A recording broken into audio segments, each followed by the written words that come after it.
Hello students, இன்னைக்கு NEET 2022 paper complete discuss பண்ண போறோம். So இந்த வீடியோவை எப்படி plan பண்ணிருக்கோம்னா chapter wise. So first 11th standard and then 12th standard. So coming to 11th and 12th ரெண்டுமே easy, medium and difficult. All the types of questions கேட்டிருக்காங்க and mostly இந்த வருஷம் நிறைய theory questions கேட்டிருக்காங்க. அப்ப தியரியோட பேசிக்ஸ் என்ன, எந்த இடத்துல ட்ரிக்ஸ் அண்ட் டாக்டிக்ஸ் யூஸ் பண்ணும், இது எல்லாமே ஸ்டெப் பை ஸ்டெப்பா நம்ம பார்க்க போறோம். ஸோ வீடியோவை ஸ்கிப் பண்ணாம கடைசி வரைக்கும் பாருங்க. அண்ட் ஃபர்ஸ்ட் டைம் நம்ம சேனலை பார்க்குறீங்கன்னா இதே மாதிரி வீடியோஸ் பார்க்கறதுக்கு மறக்காம நம்ம சேனலை சப்ஸ்கிரைப் பண்ணி பக்கத்தில் இருக்க பெல் ஐக்கானை ப்ரெஸ் பண்ணிக்கோங்க. ஸோ இப்போ கொஸ்டின்ஸ் பார்க்க ஆரம்பிக்கலாம். யூனிட்ஸ் அண்ட் மெஷர்மெண்ட்ல ஃபர்ஸ்ட் கொஸ்டின் பார்க்கலாம். Plane angle and solid angle have. So this both quantities you call it as a supplementary quantity. இந்த ரெண்டு குவான்டிட்டிக்குமே யூனிட் இருக்கு. பிளேன் ஆங்கிளுக்கு ரேடியன்னு சொல்லுவோம், சாலிட் ஆங்கிளுக்கு ஸ்டெரேடியன்னு சொல்லுவோம். Both has unit, but ரெண்டுத்துக்குமே dimension formula கிடையாது. அப்போ option 3 is the right answer. Both has unit, but no dimensions. Second question பார்க்கலாம். Match the following கேட்டிருக்காங்க.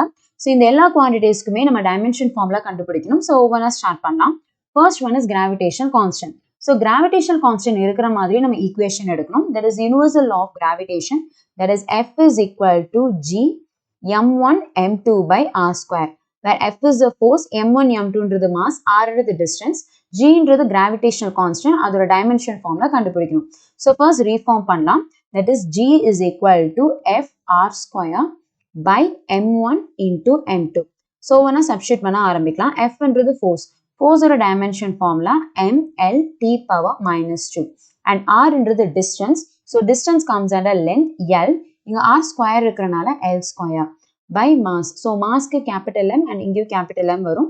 This both will get cancel. அப்ப இந்த M மேல போச்சு அப்படின்னா M power minus 1, L power 3, T power minus 2. Okay.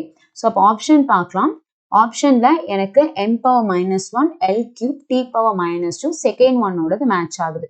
So அது இருக்கிற மாதிரி options பார்க்கலாம். நமக்கு 1, 3, 4 இது இருக்கு. அப்ப second option நமக்கு incorrect. Okay. So இதே மாதிரி நம்ம ஒவ்வொன்றுக்கா கண்டுபிடிக்க ஆரம்பிக்கலாம். Second one, gravitational potential energy.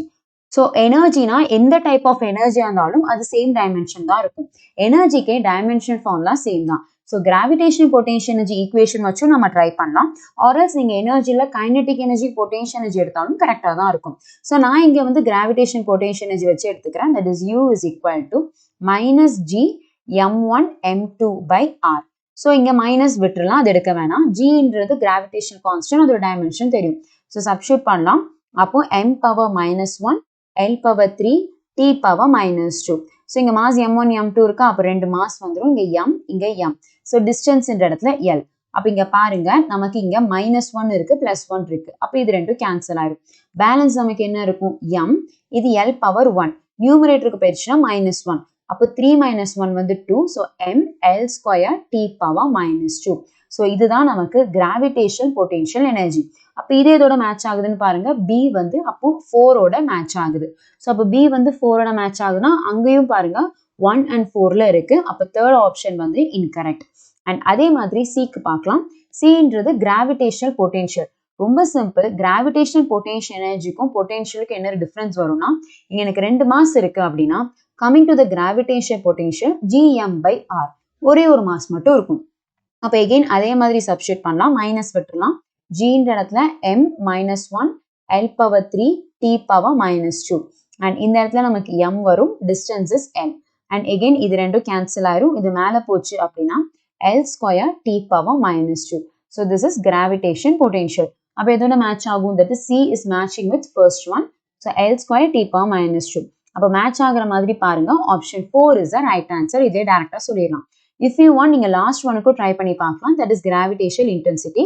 அதோட ஃபார்முலா மட்டும் சொல்லிடுறேன். Gravitational intensity E is equal to Gm by R square. Suppose இதுக்கு நீங்க ஒர்க் அவுட் பண்ணி பார்த்தீங்கன்னா உங்களுக்கு வந்து தேர்ட் ஒன்னோட இது மேட்ச் ஆகும். Next one it's a tricky question. ஒரு டைமென்ஷன் ஃபார்முலா கொடுத்துட்டு belongs to which quantityன்னு கேட்குறாங்க. ஸோ among this 4 quantity எந்த குவான்டிட்டிக்கு இந்த டைமென்ஷன் ஃபார்முலா மேட்ச் ஆகுதுன்னு கேட்குறாங்க. ஸோ அப்போ இந்த 4 குவான்டிட்டிஸோட டைமென்ஷன் ஃபார்முலாவும் கண்டுபிடிக்கணும். ஸோ இப்போ first one magnetic permeability, that is மியூன்னு சொல்லலாம், இல்லை மியூ நாட்னு சொல்லலாம். இதோட டைமென்ஷன் கண்டுபிடிக்கலாம். ஸோ இந்த டேர்ம் வர மாதிரி ஈக்குவேஷன் எழுதணும். நம்ம ஸ்கூல் புக்லேயே படிச்சிருப்போம். That is F is equal to mu naught by 4 pi m1 m2 by r square. So இங்க F ன்றது force, 4 ன்றது constant, mu naught ன்றது magnetic permeability, அதான் நம்ம கண்டுபிடிக்கணும். m1 m2 ன்றது pole strength. So அதோட dimension formula நமக்கு தெரிஞ்சிருக்கணும் when r is a distance. So இந்த pole strengthக்கு நம்ம தனியா derive பண்ணலாம். or else ஒரு ஷார்ட்டான மெத்தட் என்னன்னா, எப்பவுமே pole strengthக்கும் current element ஐடியலுக்கும் சேம் டைமென்ஷன் ஃபார்முலா தான் இருக்கும். ஸோ அப்போ இதை ஞாபகம் வச்சுக்கிட்டோம்னா இது ரொம்ப ஈஸியாகவே ஹேண்டில் பண்ணிடலாம். ரொம்ப சிம்பிள். அப்போ கரண்ட் எலமெண்ட் இருந்து ஐடியல் அதோட டைமென்ஷன் ஃபார்முலா எழுதுறேன். That is m is equal to pole strength is equal to I dl. So ஐன்றது current, it's a fundamental quantity, அப்போ ஆம்பியர் A வரும். dlன்றது லென்த், ஸோ லென்த்னா நமக்கு L வரும். ஸோ இதுதான் கரண்ட் எலமெண்டோட dimension. Also this is same for the pole strength m. So இது தெரிஞ்சிருச்சு அப்படின்னா நம்ம ஈஸியாக ஹேண்டில் பண்ணிடலாம். ஓகே, அப்படியே நம்ம சப்ஸ்டிட் பண்ண ஆரம்பிப்போம். நமக்கு மியூ நாட் தான் வேணும். ஸோ நம்ம ரீஃபார்ம் பண்ணலாம். 4 is a constant. So dimension ஃபார்முலாக்கு அது தேவையில்லை. ஸோ ரீஃபார்ம் பண்ணோம் அப்படின்னா mu naught is equal to FR square by M1 M2. அப்படியே சப்ஸ்டிட் பண்ண ஆரம்பிச்சிடலாம். ஃபோர்ஸ்ன்ற இடத்துல அதோட dimension ML T power -2, where R is a distance comes under length, அப்போ L ஸ்கொயர் by m ன்ற இடத்துல வந்து ampere and length L வரும். again m2 ன்ற இடத்துலயும் again ampere and length L வரும். okay, so இப்போ நம்ம substitute பண்ண ஆரம்பிக்கலாம். so you can see you have L square here and இங்கேயும் எனக்கு வந்து 2 L இருக்கு. அப்போ நம்ம cancel பண்ண ஆரம்பிக்கலாம். அப்படி cancel பண்ணோம்னா இங்க இருக்க L square L will get cancelled and balance m L T power -2 and A ன்றது எனக்கு நியூமரேட்டருக்கு போயிடுச்சுன்னா A power -2. அண்ட் இப்போ பாருங்க இந்த டைமென்ஷன் ஃபார்ம்ல அப்படியே கொஸ்டினுக்கு மேட்ச் ஆகுது. அப்போ இது எதோட டைமென்ஷன் அப்படின்னா ஆப்ஷன் 1 மேக்னெட்டிக் பெர்மபிலிட்டியோட dimension. Option 1 is the right answer. Next one, it's easy question. Area of a rectangular field of length 55.3 metre and breadth 25 metre after rounding off the value for the correct significant figures கேட்குறாங்க. So first area வந்து calculate பண்ணலாம். ஏரியான்றது length into breadth. So லென்த்தோட value வந்து 55.3 and பிரெத்தோட value வந்து 25. So இது ரெண்டையும் calculate பண்ணனா you will get it as 1382.5 கிடைக்கும். ஓகே, ஸோ இப்போ அவங்க என்ன கேட்குறாங்க, தே asking the value for correct significant figure கேட்குறாங்க. அது வரைக்கும் நம்ம ரவுண்ட் ஆஃப் பண்ணுவோம். ஓகே, ஸோ அப்போ கரெக்ட் சிக்னிஃபிகன்ட் ஃபிகர்ஸ் எப்படி கண்டுபிடிக்கலாம்னா ஃபர்ஸ்ட் கொஸ்டின் பாருங்க. கொஸ்டின்ல எனக்கு எத்தனை சிக்னிஃபிகன்ட் ஃபிகர்ஸ் இருக்குன்னு பார்க்கலாம். லென்த்துக்கு you have 3 significant figures and பிரெத்துக்கு 2 சிக்னிஃபிகன்ட் ஃபிகர்ஸ் இருக்கு. எப்பவுமே ஆன்சருக்கு வந்து least number of significant figures தான் சூஸ் பண்ணுவோம். அப்போ 2 தான் இருக்கிறதுலே least number of significant figures. அப்போ லீஸ்ட் நம்பர் கொண்டு வரணும். அப்போ 2 கொண்டு வரணும். ரொம்ப சிம்பிள். இந்த பாயிண்ட் நம்ம தள்ளி வைக்கலாம். அப்படி தள்ளி வச்சோம் அப்படின்னா 13.825 into 10 power 2 நம்ம எடுத்துக்கலாம். ஓகே, ஸோ இதுக்கப்புறம் இதை கேன்சல் பண்ண முடியுமான்னு பார்க்கலாம். until you get 2 significant figures. So இப்போ கேன்சல் பண்ணலாம். லாஸ்ட்டாக எனக்கு 5 தான் இருக்கு. ஸோ லாஸ்ட்டாக 5 வந்தால் அதை கேன்சல் பண்ணிக்கலாம். அண்ட் அதுக்கு அடுத்து இருக்க நம்பர் பாருங்க 2 இருக்கு. 2 is less than 5. less than 5 வந்துச்சுன்னா ஜஸ்ட் கேன்சல் மட்டும் பண்ணா போதும். அப்போ 13.8 into 10 power 2ன்னு வரும். ஓகே, நெக்ஸ்ட் பாருங்க லாஸ்ட் நம்பர் எனக்கு 8 இருக்கு which is greater than 5. greater than 5 இருந்துச்சுன்னா அதை கேன்சல் பண்ணிட்டு +1 நம்ம ஆட் பண்ணுவோம். அப்போ 13 + 1 வந்து நமக்கு 14 into 10 power 2ன்னு கிடைக்கும். So you got 2 significant figures and also இப்போ நமக்கு வேல்யூ மேட்ச் ஆகுதான்னு பார்க்கலாம். Option 2 is the right answer. Next, motion in a straight line, that is kinematics ல இருந்து question பார்க்கலாம். The ratio of the distance traveled by a freely falling body in first, second, third and fourth second கேட்குறாங்க. So எப்போவுமே ஒரு particular செகண்ட்ல cover பண்ற distance கேட்டாங்கன்னா the distance covered in the nth second இந்த ஃபார்முலா எடுப்போம். that is Sn is equal to u plus a n minus 1/2 இந்த formula choose பண்ணிக்கலாம். ஸோ இங்க ஃப்ரீலி ஃபாலிங்னு சொல்லிட்டாங்க. தட் மீன்ஸ் அதோட இனிஷியல் வெலாசிட்டி 0. அப்போ u வந்து 0 ஆயிரும். அண்ட் அப்போ எனக்கு கீழே வருதுன்னா due to the gravitational force. அப்போ ஏன்றது நம்ம ஜின்னு எடுத்துக்கலாம். ஸோ இப்போ ஒவ்வொரு செகண்டுக்கும் இந்த s வந்து கேட்குறாங்க. So first s for the first second பார்க்கலாம். That is s2, s for the second and அடுத்து s for the third second and s for the fourth second. Okay, இங்க n தான் டைம். அப்படியே சப்ஸ்டிட் பண்ணலாம். இங்க a ன்ற இடத்துல g, n ன்ற இடத்துல நம்ம இங்க ஃபர்ஸ்ட் செகண்ட் இருக்கனால 1 minus 1/2 எடுத்துக்கலாம் is 2. அதே மாதிரி இப்போ n ன்ற இடத்துல 2. ஸோ அப்போ a ன்ற இடத்துல g எழுதிக்கலாம். n ன்ற இடத்துல 2 minus 1/2 and அதே மாதிரி for third second g into n ன்ற இடத்துல 3 minus 1/2 is 2. நெக்ஸ்ட் g அப்படியே இருக்கட்டும். n ன்ற இடத்துல 4. So 4 minus 1/2. அப்படிங்க பாருங்க g எல்லாமே காமனா இருக்கிறனால அது வந்து கேன்சல் ஆயிடும். நெக்ஸ்ட் நம்ம கிராஸ் மல்டிப்ளை பண்ணலாம். இங்க கிராஸ் மல்டிப்ளை பண்ணா 2 minus 1 1:2. அதே மாதிரி 2 2s are 4 4 minus 1 3:2. And next one 3 2s are 6 6 minus 1 5:2. And 4 2s are 8 8 minus 1 7:2.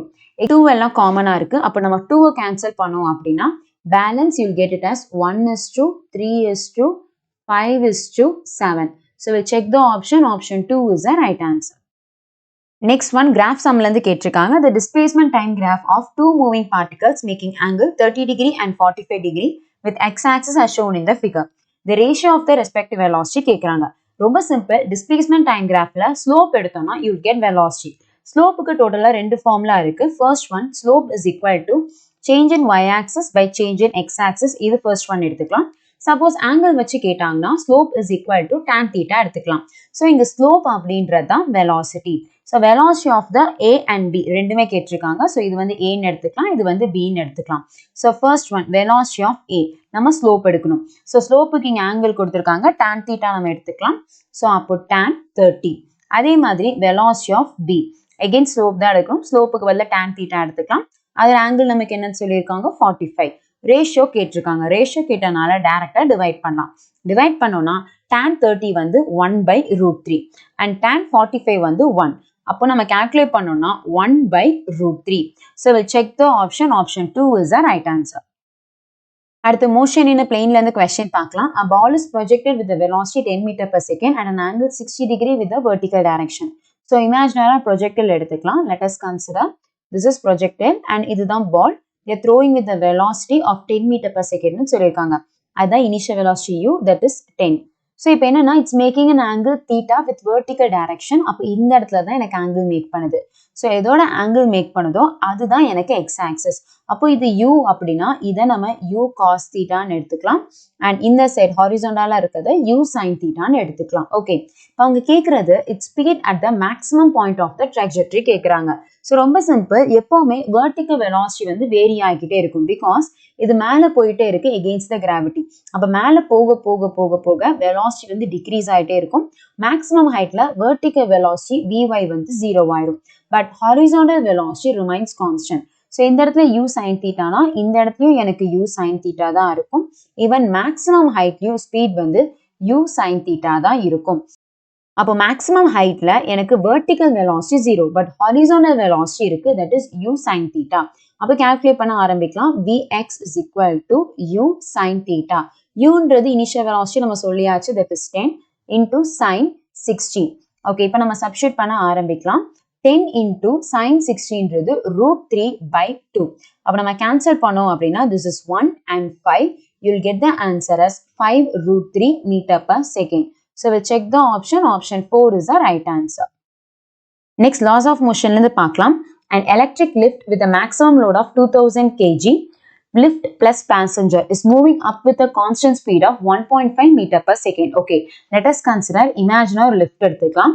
liftக்குள்ள passenger இருக்காங்க. passenger and lift ரெண்டுத்தோட மாஸும் சேர்ந்து தான் 2000 kg ன்னு கொடுத்திருக்காங்க. So first இதுக்கு என்னென்ன forces தான் ஆக்ட் ஆகுதுன்னு பார்க்கலாம். டிஃபால்ட்டா gravitation force ஆக்ட் ஆகும், that is mg. அதோட வேல்யூவும் கால்குலேட் பண்ணிடலாம். பிகாஸ் mன்றது 2000 கொடுத்திருக்காங்க. இன்டூ ஜின்றது 10. அப்போ நம்ம கால்குலேட் பண்ணோம்னா கிராவிடேஷனல் ஃபோர்ஸ் எஃப்ஜின்றது 20,000 நியூட்டன்னு கிடைக்கும். ஓகே, அண்ட் நமக்கு லிஃப்ட்னு சொன்னாலே கண்டிப்பா ஒரு கேபிள் இருக்கும் அண்ட் அதுல ஒரு டென்ஷனும் ஆக்ட் ஆயிட்டு இருக்கும். And also what they telling is it's moving up with an constant speed of 1.5 metre per செகண்ட்னு சொல்லியிருக்காங்க. அப்போ இது அப்போடா மூவ் ஆயிட்டு இருக்கு. ஓகே, ஸோ இப்போ கொஸ்டின் பொறுத்து டயக்ராம் வரைஞ்சாச்சு. அடுத்து the friction force opposes the motion is 3000 Newton. So friction force எப்பவுமே எப்படி ஆக்ட் ஆகும்னா ஆப்ஜெக்ட் மூவ் ஆகுறதுக்கு ஆப்போசிட்டா தான் ஆக்ட் ஆகும். ஸோ ஆப்ஜெக்ட் இங்க அப்வர்டா மூவ் ஆகுதுன்னா ஃபிரிக்ஷன் ஃபோர்ஸ் டவுன்வர்டா தான் ஆக்ட் ஆகும். அதோட வேல்யூ வந்து 3000 நியூட்டன் கொடுத்துட்டாங்க. Okay, what they asking is the minimum power delivered by the motor. So motor யாருக்கு வந்து பவர் கொடுப்பாங்க அப்படின்னா இந்த லிஃப்டோட கேபிளுக்கு தான் கொடுப்பாங்க. பிகாஸ் அந்த கேபிள் தான் எனக்கு என்ன ஆகணும், மேலே வந்து மூவ் ஆகணும். ஸோ அப்போ power deliver to the cable தான். கரெக்டா? அப்போ பவருக்கு ரெண்டு ஃபார்முலா இருக்கு. ஒன்னு வந்து ஒர்க் பை டைம், இன்னொரு ஃபார்முலா வந்து F.V. ஸோ பவர் யாருக்கு கொடுத்துருக்காங்கன்னா இந்த கேபிளுக்கு தான் கொடுத்துருக்காங்க. அப்ப இங்க ஃபோர்ஸ்ன்ற இடத்துல டென்ஷன் எடுத்துக்கலாம். Tension dot V. அப்ப டென்ஷன் எப்படி பார்க்கலாம், பேலன்ஸ் பண்ணுவோம். ஸோ இந்த டென்ஷன் என்னென்ன ஃபோர்ஸ்லாம் பேலன்ஸ் பண்ணுதுன்னா எனக்கு upward tension இருக்கு, downward gravitation force இருக்கு, plus friction force இருக்கு. அப்ப ரெண்டையும் calculate பண்ணலாம். Gravitation force வந்து 20,000 and friction force வந்து 3,000. So ரெண்டையும் நம்ம add பண்ணோம்னா 23,000. இதுதான் வந்து tension. அப்படியே substitute பண்ணலாம். Power P is equal to tension 23,000 into velocity வந்து 1.5. 1.5 எடுத்தாலும் சரி or 3/2 எழுதிக்கிட்டாலும் சரி, both are same. So அப்ப இதை நம்ம cancel பண்ணோம் அப்படின்னா நமக்கு 11500 வரும் into 3. Again இதை நம்ம calculate பண்ணோம்னா 00 இங்க 5 and 4 3. Okay, அப்போ 34,500 watt. So we'll check the option. Option 1 is the right answer. Next, work power energy ல இருந்து பார்க்கலாம். That is explosion. A shell of mass m is at rest initially. So நம்ம diagrammatic approach பண்ணலாம். Let us consider ஒரு shell இருக்கு, அதோட mass வந்து m, அது initially restல இருக்கு. அப்போ the initial velocity goes to 0. It explodes into 3 fragments having mass in the ratio 2:2:1. Okay, so 3 fragments வந்து explode ஆகுது. அதோட masses எப்படி கொடுத்திருக்காங்கன்னா, if the fragments having the equal masses fly along mutual perpendicular direction with the velocity v. So அப்ப எது ரெண்டுத்துக்கும் same mass இருக்குன்னா இதுக்கும் தான் சேம் மாஸ் இருக்கு. So first given data எழுதிக்கலாம். எனக்கு இனிஷியலா மாஸ் வந்து m. இப்போ நம்ம m1 m2 m3 நம்ம எழுதணும். ஓகே, ஸோ டோட்டலாக ரேஷியோவில் எவ்வளோ இருக்குது? 2 + 2 4, 4 + 1 5. அப்போ ஃபர்ஸ்ட் ஒன் மாஸ் வந்துட்டு எனக்கு 5ல 2 பார்ட் இருக்கு. அப்போ 2/5 m. அண்ட் செகண்ட் ஒன்னும் பாருங்க, எனக்கு 5ல 2 பார்ட் இருக்கு, 2/5 m.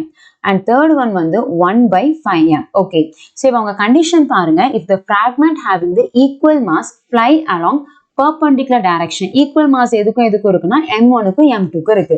They are perpendicular to each other. அதோட velocity வந்து v ன்னு சொல்லிட்டாங்க.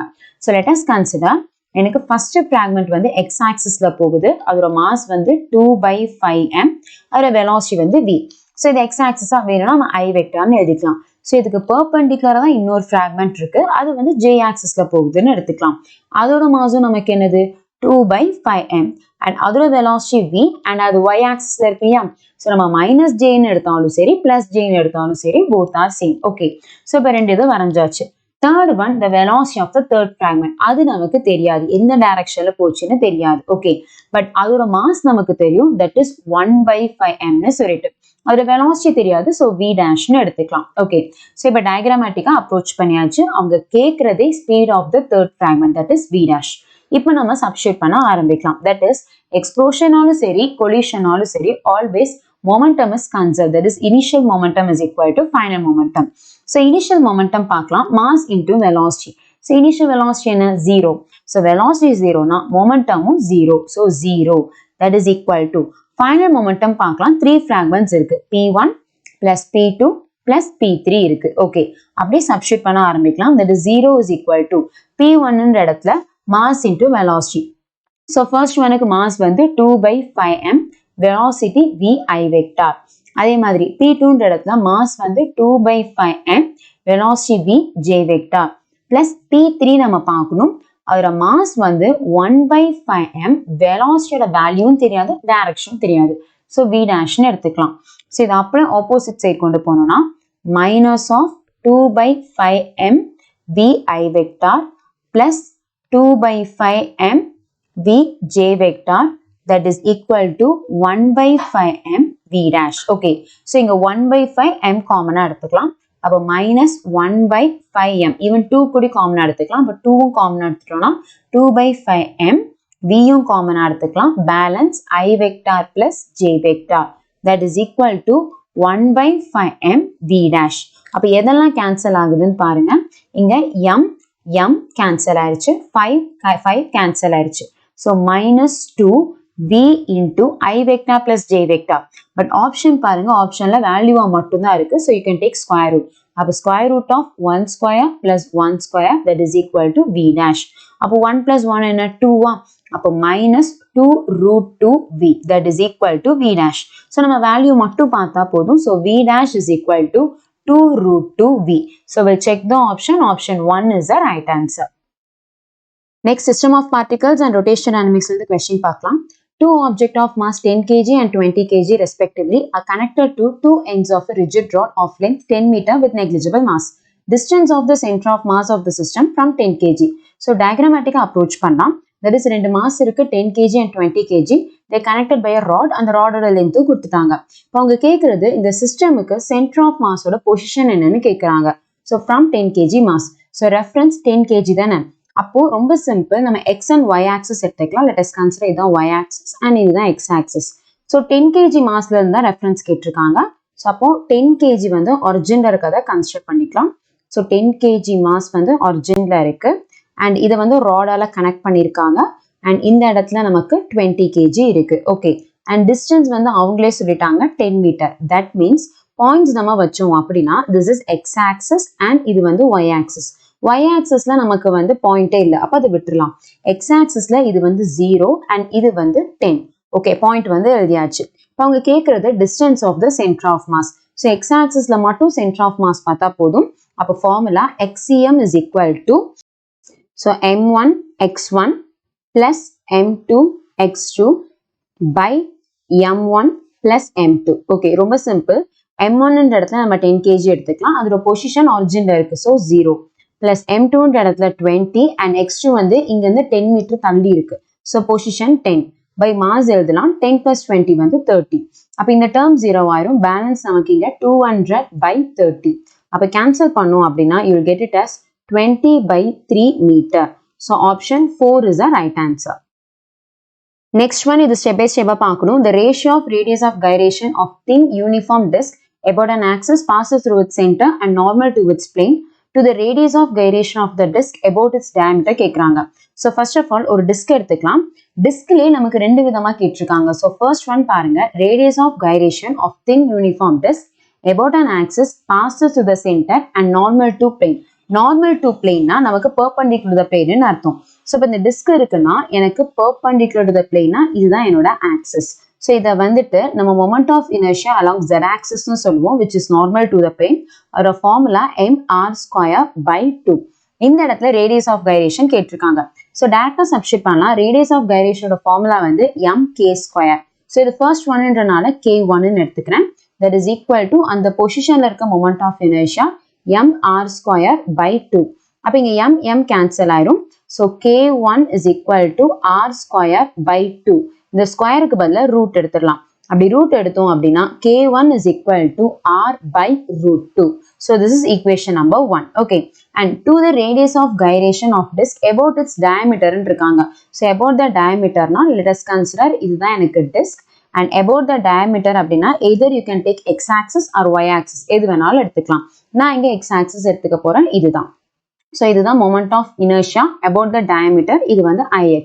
அப்போ இதோட ஃபார்முலா என்னன்னா mr²/4. அண்ட் இங்கேயும் ரேடியஸ் ஆஃப் கைரேஷன் கேட்குறாங்க. So again I is equal to mk2², that is equal to mr²/4. Again m cancel ஆயிரும். k2 is equal to root of r²/4 and k2 is equal to r/2. Okay, நம்ம k1 கண்டுபிடிச்சாச்சு, k2 கண்டுபிடிச்சாச்சு. இப்போ அவங்க என்ன கேட்குறாங்க, they asking the ratio. So ரேஷியோனா ரெண்டுத்தையும் நம்ம டிவைட் பண்ணலாம். k1 by k2 that is equal to r/√2 by இங்க r/2. ஸோ r கேன்சல் ஆயிரும். So you'll get it as 2/√2.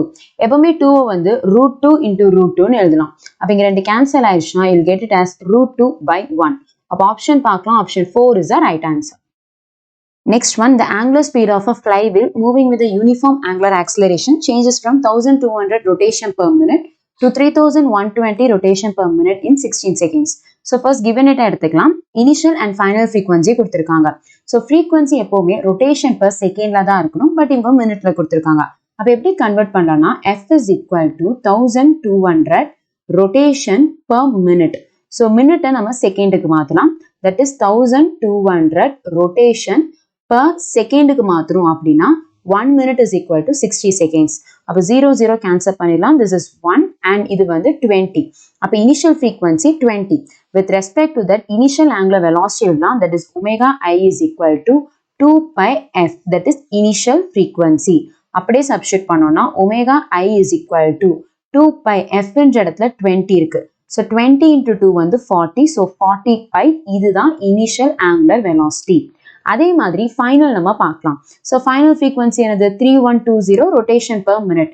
அதே மாதிரி final frequency is equal to 3120 rotation per மினிட்டுக்கு பதிலாக 60 second. So 0 cancel ஆயிரும். அண்ட் நீங்கள் கேன்சல் பண்ணோம்னா this is 1 and 5 2 52 நமக்கு வரும். அப்ப இதை வச்சு ஃபைனல் ஆங்குலர் வெலாசிட்டி கண்டுபிடிச்சிடலாம். Omega F is equal to 2 pi f for the final. அப்போ சப்ஸ்டிட்யூட் பண்ணோம்னா 2 pi into 52. So that will give 104 pi. So this is final angular velocity. So இப்போ பாருங்க நமக்கு டைம் கொடுத்துருக்காங்க. that is t is 16 seconds. நம்ம என்ன கண்டுபிடிக்கணும்? angular acceleration கண்டுபிடிக்கணும். So அப்போ equation of motion எடுத்துக்கலாம். that is omega f is equal to omega i plus alpha t. நம்ம alpha தான் கண்டுபிடிக்கணும். So இந்த சைட் போயிடுச்சுன்னா omega f minus omega i by t is equal to alpha. So omega f ன்ற இடத்துல 104 pi minus omega i ன்ற இடத்துல 40 pi by t ன்ற இடத்துல 16. So அப்ப இதை calculate பண்ணலாம். 64 pi by 16 that is equal to alpha. So again இதை cancel பண்ணோம்னா this is 1 and 4. அப்போ alphaன்றது 4 pi ன்னு நமக்கு கிடைக்கும். that is 4 pi radian per second square. So check the option. Option 4 is the right answer. அடுத்து gravitation chapterல இருந்து questions பார்க்கலாம்.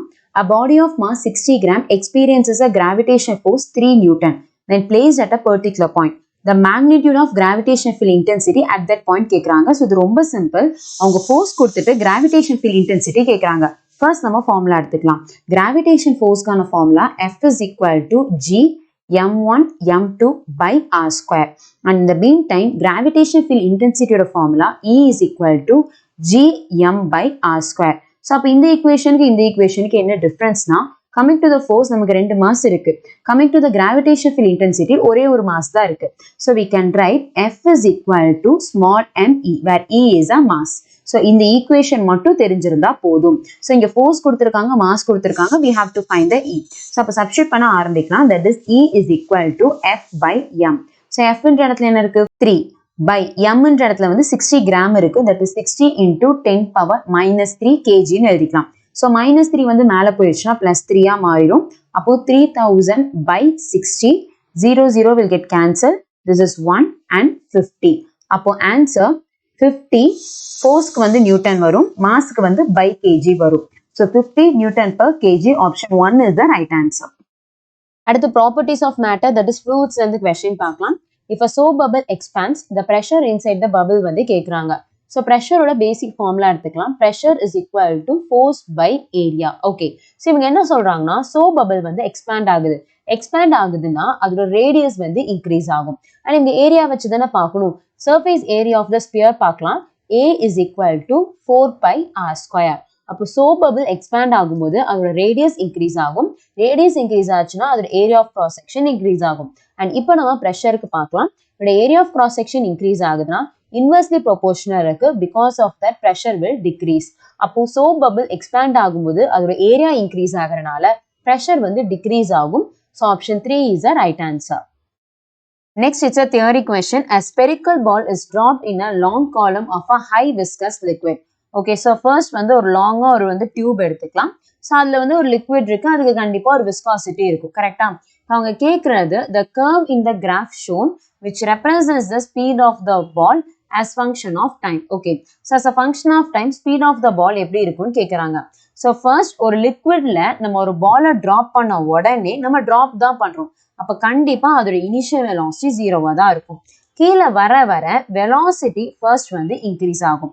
But viscous force கண்டினியூஸா அப்போஸ் பண்றதுனால ஆஃப்டர் சம் டைம் நமக்கு வெலாசிட்டி வந்து கான்ஸ்டன்ட் ஆயிரும். ஸோ இதுதான் லாஜிக், இதுதான் வந்து விஸ்காசிட்டியோட தியரி. ஸோ இது மேட்ச் ஆகுற மாதிரி பார்க்கலாம். இங்க பி பாருங்க, இனிஷியலா இது வந்து 0வா இருந்திருக்கு. அதுக்கப்புறம் வெலாசிட்டி நல்லாவே இன்க்ரீஸ் ஆயிருக்கு with respect to time. And கொஞ்ச நேரம் கழிச்சு with respect to time velocity பாருங்க இங்க கான்ஸ்டன்டா ஆயிடுச்சு. ஸோ இந்த கிராஃப் தான் நமக்கு வந்து கரெக்டா இருக்கு. So option 1 is the right answer, that is B. Next, the volume occupied by the molecules contained in 4.5 kg water at STP, standard temperature pressure, if the intermolecular force vanished away. So volume வந்து கேட்டிருக்காங்க, மற்ற given data எல்லாம் எடுக்கலாம். நமக்கு mass வந்து கொடுத்திருக்காங்க m is equal to 4.5 kg and standard atmospheric pressure. அப்போ standard pressure Pன்றது atmospheric pressure, that is 10 power 5 pascal. அதே மாதிரி ஸ்டாண்டர்ட் டெம்பரேச்சர் Tன்றது 0 டிகிரி செல்சியஸ். அதை SI யூனிட்ல மாற்றணும். ஸோ SI யூனிட்ன்றது kelvin, that is 273 kelvin. So இப்போ நெக்ஸ்ட் நமக்கு என்ன பண்ணலாம் அப்படின்னா வால்யூம் கண்டுபிடிக்கணும். ஸோ இதை ஹேண்டில் பண்ற மாதிரி ஐடியல் கேஸ் ஈக்குவேஷன் ஃபர்ஸ்ட் எடுத்துக்கலாம். That is PV is equal to nRT. So pressure P என்னன்னு தெரியும், V நம்ம கண்டுபிடிக்கணும், R is a gas constant, Tன்றது டெம்பரேச்சர், Nன்றது number of moles. So number of moles வந்து நமக்கு வாட்டர்ல எவ்வளோன்னு பார்க்கணும். Nன்றது number of moles, that is equal to mass of the water, that is H2O, by molecular weight of the water. Okay, so mass of the water வந்து 4.5 kg னு கொடுத்துட்டாங்க. molecular weight வந்து 18 into 10 power minus 3. so இது டைரக்டாவே சொல்லிடலாம். அப்போ இதை நம்ம cancel பண்ணோம் அப்படின்னா நமக்கு 250 னு கிடைக்கும். நான் கால்குலேஷன் ஸ்கிப் பண்ணிட்டேன், வேணும்னா நீங்க போட்டு பாருங்க, you get it as 250. அப்போ நம்பர் ஆஃப் மோல்ஸ் நமக்கு 250 தெரிஞ்சிருச்சு. அப்படியே இங்க சப்ஸ்டிட்யூட் பண்ணலாம். that is V is equal to nRT by P. இப்போ சப்ஸ்டிட்யூட் பண்ணோம்னா Nன்ற இடத்துல 250, Rன்ற இடத்துல 8.313 and Tன்றது டெம்பரேச்சர், அது வந்து 273 கெல்வின் பை ப்ரெஷர்ன்ற இடத்துல 10 power 5 இருக்கு. ஸோ இதை கால்குலேட் பண்ணோம் அப்படின்னா அப்ராக்சிமேட்டா 5.66 னு போயிட்டே இருக்கும். நான் 5.66 மீட்டர் கியூப்னு எழுதிக்கிறேன். that is SI unit of the volume. So we'll check the option. Option 2 is the right answer. Next, heat and thermodynamics ல இருந்து questions பார்க்கலாம். It's a direct question. An ideal gas undergoes 4 different processes from the initial state as shown in the figure. The processes are adiabatic, isothermal, isobaric and isochloric. The curve which represents the adiabatic process among 1, 2, 3, 4 கேக்குறாங்க. So ரொம்ப simple. Adiabatic process எதுன்னு கேக்குறாங்க. So first fourth one பாருங்க, அது வந்து constant pressureல இருக்கு. அப்ப அது வந்து isobaric process. அதே மாதிரி first one பாருங்க, அது constant volumeல இருக்கு. அப்ப அது வந்து isochloric process. And next one isothermal adiabatic இருக்கு. நார்மலா adiabatic தான் curve வந்து ரொம்ப அதிகமா இருக்கும். அப்ப 3 and 2 கம்பேர் பண்ணும்போது 2க்கு தான் curve வந்து அதிகமா இருக்கு. So that is adiabatic process. அப்ப பேலன்ஸ் 3ன்றது வந்து isothermal process-ஆ இருக்கும். இப்ப அவங்க என்ன கேக்குறாங்க, among the 3 எது வந்து adiabatic-ன்னு தான் கேக்குறாங்க. So adiabatic வந்து 2. So option பார்க்கலாம். Option 1 is the right answer. Okay, oscillation chapterல first question பார்க்கலாம். Two pendulum of length 121 cm and 100 cm starts vibrating in phase. At some instant, two are in the mean position in same phase. So இவங்க என்ன சொல்றாங்கன்னா இனிஷியலா ரெண்டு pendulum எடுத்துக்கிறாங்க, ரெண்டுத்துக்குமே length வேற வேற. ஒரு இதோட லென்த் வந்து 100 cm, இன்னொரு வந்து 121 cm. அப்ப நம்ம எப்படி ரெப்ரசென்ட் பண்ணலாம்னா லென்த் அதிகமா இருக்கிறது long pendulum. So length of the long pendulum வந்து 121 cm. அதை SI யூனிட்டுக்கு மாற்றலாம். அப்போ 1.21 மீட்டர். அதே மாதிரி length for the short pendulum வந்து 100 cm சொல்லியிருக்காங்க, which comes under 1 meter. Okay. So இப்போ இனிஷியலா ரெண்டுத்தையும் ஒரே ஃபேஸ்ல விடுறாங்க. So you can see at some instant the two are in their mean position in same phase. The number of oscillation of the shortest pendulum after which two are again in phase at the mean position. So இது ரெண்டையும் at a டைம்ல same பேஸ்ல oscillate பண்ண விடுறாங்க. So எனக்கு ஷார்ட்டா இருக்கிறது ஃபாஸ்டா ஆசிலேட் ஆகும், லாங்கா இருக்கிறது ஸ்லோவா ஆசிலேட் ஆகும். எத்தனை ஆசிலேஷனுக்கு அப்புறமேட்டு எகெயின் இது ரெண்டுமே சேம் பேஸ்ல வரும்னு கேட்குறாங்க. ஸோ இதோட தியரி என்ன அப்படின்னு பார்த்தோம்னா number of oscillation into time period of the long pendulum is equal to n plus 1 times time period of the short pendulum. Okay, so ஏன் அப்படின்னா லாங்கை கம்பேர் பண்ணும்போது ஷார்ட் வந்து எக்ஸ்ட்ரா ஆசிலேஷனை கவர் பண்ணியிருக்கும். இந்த எண்ணை தான் நம்ம கண்டுபிடிக்கணும். ஸோ இப்போ டைம் பீரியடோட ஃபார்முலா நமக்கு தெரியும், that is T is equal to 2 pi root of L by G. So இங்கே 2 பைன்றது கான்ஸ்டன்ட், ஜின்றது கான்ஸ்டன்ட், L மட்டும் தான் பார்க்கணும். ஸோ அப்போ T is proportional to root L. அப்போ எப்படி ரீஃபார்ம் பண்ணலாம்னா number of oscillation root length of the long pendulum is equal to n plus 1 into root of length for the short. Okay, அப்படியே substitute பண்ணா n into length of the long வந்து 1.21, that is equal to n plus 1 length of the short என்றது root 1. root 1 என்றது 1 தான். அப்போ இங்க root 1.21 என்றது n into 1.1, ஏன்னா 11 square தான் 121, that is equal to n plus 1 into 1. So அப்போ இங்க 1.1 n is equal to n plus 1. So இந்த சைடு போயிடுச்சுன்னா 1.1 n minus n is equal to 1. That is 0.1 n is equal to 1. அப்ப n is equal to 1 by 0.1. So multiply and divide by 10 பண்ணலாம். அப்படி 10 by 1. So number of oscillation வந்து 10 னு கிடைச்சிருக்கு. This is for the long pendulum. கரெக்டான லாங்குக்கு தான் n நம்ம போட்டிருக்கோம். ஷார்ட்டுக்கு வந்து n plus 1 தான் போட்டிருக்கோம். அப்போ நமக்கு oscillation for the short வந்து n plus 1, that is 10 plus 1, that will give you 11. So answer பார்க்கலாம். Option 3 is the right answer. அடுத்த question statement கேட்டிருக்காங்க. So first assertion படிக்கலாம். The stretching of a spring is determined by the shear modulus of a material of the spring. So இது வந்து correct. நார்மலா stretching நம்ம வந்து shear modulus வச்சு தான் நம்ம வந்து determine பண்ணுவோம். Next reason பாருங்க. A coiled spring of a copper has more tensile strength than the steel னு சொல்றாங்க. This is wrong. ஏன் அப்படின்னா நமக்கு Young's modulus தான் tensile strength வந்து determine பண்ணும். நார்மலா காப்பருக்கு வந்துட்டு நமக்கு Young's modulus கம்மியா இருக்கும் compare to the steel. ஸ்டீலுக்கு தான் Young's modulus வந்து அதிகமா இருக்கும். ஸோ அதனால தான் நிறைய பில்டிங் ஒர்க்ஸ்க்கு வந்து ஸ்டீல் வந்து நம்ம யூஸ் பண்றோம். இவங்க என்ன சொல்லியிருக்காங்க, காப்பருக்கு அதிகமா இருக்குன்னு சொல்லியிருக்காங்க. So this is a wrong statement. அப்போ assertion A வந்து கரெக்ட், பட் ரீசன் வந்து தப்பு. அப்போ option 2 is a right answer. Next one, if the initial tension of a stretched string is double, then the ratio of the initial and final speed of a transverse wave along the string is கேட்குறாங்க. So first of all, velocity of a stretched string க்கும் tensionக்கும் இருக்க relation பார்க்கலாம். Velocity V is equal to root of T by mu. Muன்றது mass per unit length. Stretched string ஓட velocity இதுதான். But இங்க வெலாசிட்டியும் tension மட்டும் தான் relate பண்ணியிருக்காங்க. அப்போ V is proportional to root T எடுத்தாலே போதும். ஸோ ஃபர்ஸ்ட் இனிஷியலா வெலாசிட்டி V இருக்கு, அப்போ டென்ஷன் வந்து T தான். நெக்ஸ்ட் என்ன சொல்றாங்கன்னா, இப்போ எனக்கு டென்ஷன் வந்து டபுள் ஆயிடுச்சு கம்பேர் டு த இனிஷியல். அப்போ டென்ஷன் டபுள் ஆயிடுச்சுன்னா வெலாசிட்டி என்னன்னு பார்க்கணுமா? ஸோ இனிஷியல் V1 எடுத்துக்கலாம், final V2 is proportional to tension double ஆயிடுச்சு, அப்போ ரூட் ஆஃப் 2T. அப்போ ரெண்டையும் டிவைட் பண்ணோம்னா ப்ரொபோர்ஷனல் வந்து ஈக்குவல் டுவா மாறிடும். ஈக்குவல் டுவா மாறிடுச்சுன்னா root of T by 2T. So T நமக்கு வந்து கேன்சல் ஆயிரும். பேலன்ஸ் வந்துட்டு 1 by root 2. So we'll check the option. Option 1 is the right answer. Electrostaticsல இருந்து question பார்க்கலாம். Two hollow conducting sphere of radii R1 and R2 having equal charges. The potential would be. So ரெண்டு sphere கொடுத்திருக்காங்க, ரெண்டு ஸ்பியருக்குமே ரேடியஸோட relation கொடுத்திருக்காங்க, that is R1 is greater than R2. And ரெண்டு ஸ்பியருக்குமே charges வந்து ஈக்குவலா இருக்குன்னு சொல்லியிருக்காங்க. they asking relation of the potential. அப்போ பொட்டென்ஷியலோட பேசிக் ஃபார்முலா எடுத்துக்கலாம். V is equal to 1 by 4 pi epsilon naught Q by R. So இங்க 1 by 4 pi epsilon naught constant, charge வந்து சேம்னு சொல்லியிருக்காங்க. அப்போ ரிலேஷன் பாருங்க, Vக்கும் Rக்கு மட்டும்தான் ரிலேஷன் இருக்கும், that is V is inversely proportional to R. நமக்கு தெரியும் ரேடியஸ் வந்து பெருசா இருந்துச்சுன்னா அது வந்து பிக்கர் ஸ்பியர், அண்ட் அதே வந்து ரேடியஸ் ஸ்மாலா இருந்துச்சுன்னா அது வந்து ஸ்மாலர் ஸ்பியர்.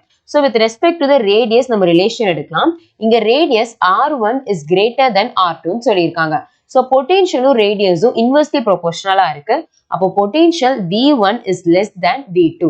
அப்போ எதுக்கு கிரேட்டரா இருக்குன்னா செகண்ட் ஸ்பியருக்கு தான் பொட்டென்ஷியல் கிரேட்டரா இருக்கு. ஸோ செகண்ட் ஸ்பியருக்கு பொட்டென்ஷியல் கிரேட்டரா இருக்கு, பட் அதோட ரேடியஸ் வந்து ஸ்மாலா இருக்கு. தட் மீன்ஸ் ஸ்மாலர் ஸ்பியருக்கு தான் பொட்டென்ஷியல் வந்து கிரேட்டரா இருக்குன்னு அர்த்தம். So we'll check the option. The potential would be more for smaller sphere. Option 4 is the right answer. Next one, it's a direct question. The angle between electric lines of force and equipotential surface. So let us consider a uniform electric field or uniform electric field எடுத்துக்கலாம், that is E. And எப்பவுமே uniform electric fieldக்கு potential வந்து perfect perpendicular-ஆ இருக்கும். அப்போ எனக்கு இந்த potential perfect perpendicular-ஆ இருக்கு, and இந்த lines தான் equipotential. அப்ப இந்த சர்ஃபேஸ்க்கு பேரு equipotential surface சொல்லுவோம். அப்ப angle between equipotential surface and electric field of lines வந்து 90 degree. So it's a direct question. எப்பவுமே இது 90 degree தான் மேக் பண்ணும். So option 1 is the right answer. அடுத்து இதுவே ரொம்ப ஈஸியான கொஸ்டின் தான், பட் டயக்ராம் பார்க்கறதுனால நமக்கு கஷ்டமா இருக்க மாதிரி ஃபீல் ஆகும். சிம்பிளா தான் இருக்கும். கொஸ்டின் பார்க்கலாம். 2 point charges minus Q and plus Q are separated by a distance of L as shown in the figure. So let us consider equal and opposite charges separated by a distance L. So அப்ப இது வந்து electric dipole moment. இப்ப அவங்க என்ன கேக்குறாங்க, the magnitude of electric field intensity at the distance R varies as கேக்குறாங்க. So ரொம்ப simple. Electric dipole மூமெண்ட்டுக்கு நம்ம கேசஸ் பார்த்துருக்கோம் for the electric field. That is axial line, equatorial line, making an angle theta நிறைய பார்த்துருப்போம். அது ஏதாவது ஒரு equation எடுத்துக்கலாம். ஏன்னா இங்க டிஸ்டன்ஸ் ஆர்னு மட்டும் தான் கொடுத்துருக்காங்க. அண்ட் இந்த டிஸ்டன்ஸ் வந்து வெரி மச் கிரேட்டர் தென் எல்னு மட்டும் தான் கொடுத்துருக்காங்க. அப்போ எந்த கேஸ் வேணாலும் நான் எடுத்துக்கலாம். இங்க நான் எடுக்க போறது E axial. So E axial is equal to formula 1/4πε0 2p by r cube. So இங்க r ன்றது distance. இங்க distance capital R னு கொடுத்திருக்காங்க. So capital R cube. அப்ப இங்க relation பாருங்க. E is inversely proportional to r cube. So இதுக்கு inversely proportional to r cube கிடைக்குது.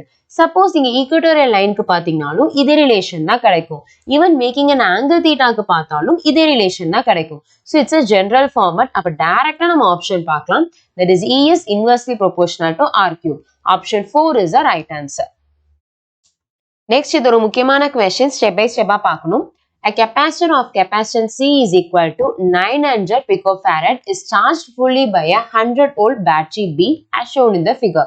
So, initially ஒரு battery எடுத்திருக்காங்க, that is 100 volt. அதை capacitor கனெக்ட் பண்றாங்க. Because of that, இந்த capacitor கம்ப்ளீட்டா சார்ஜ் ஆகுது. And இதோட capacitance value கொடுத்திருக்காங்க, that is 900 picofarad னு சொல்லிட்டு. And அதோட voltage வந்து 100 னு சொல்லிட்டாங்க. அப்ப இது கம்ப்ளீட்டா சார்ஜ் ஆயிருக்கும். Till the potential difference V1 வந்து 100 volt வர வரைக்கும். Okay. So, இதோட capacitance C1 னு எடுத்துக்கலாம். Voltage வந்து V1, that is 100 volt. இப்போ இவங்க என்ன சொல்றாங்கன்னா, then it is disconnected from the battery and connected to another uncharged capacitor of capacitance C is equal to 900 picofarad. So, அதே identical capacitor நம்ம connect பண்றாங்க instead of battery. அப்போ instead of battery தான் அதை connect பண்றாங்க. இதுக்கு charge இருக்குன்னு அவங்க சொல்லவே இல்லை. அப்போ இது ஒரு uncharged capacitor. And also questionலையும் கொடுத்துட்டாங்க. ஒரு uncharged capacitorக்கு சார்ஜும் இருக்காது and also potentialம் இருக்காது. அப்போ இனிஷியலா இதுக்கு பொட்டன்ஷியல் கிடையாது. அப்போ நமக்கு ஃபர்ஸ்ட் ஒன் கெப்பாசிட்டன்ஸ் C1 நம்ம V1 எடுத்தோம் இல்லையா? அப்போ இது வந்து C2. இதோட பொட்டன்ஷியல் வந்து இங்க uncharged தானே? அப்போ V2 that goes to 0. But V1 அப்படியே தான் இருக்கும். That is 100 volt. Okay, given data நம்ம எடுத்தாச்சு. அடுத்து நம்ம பார்க்கலாம்.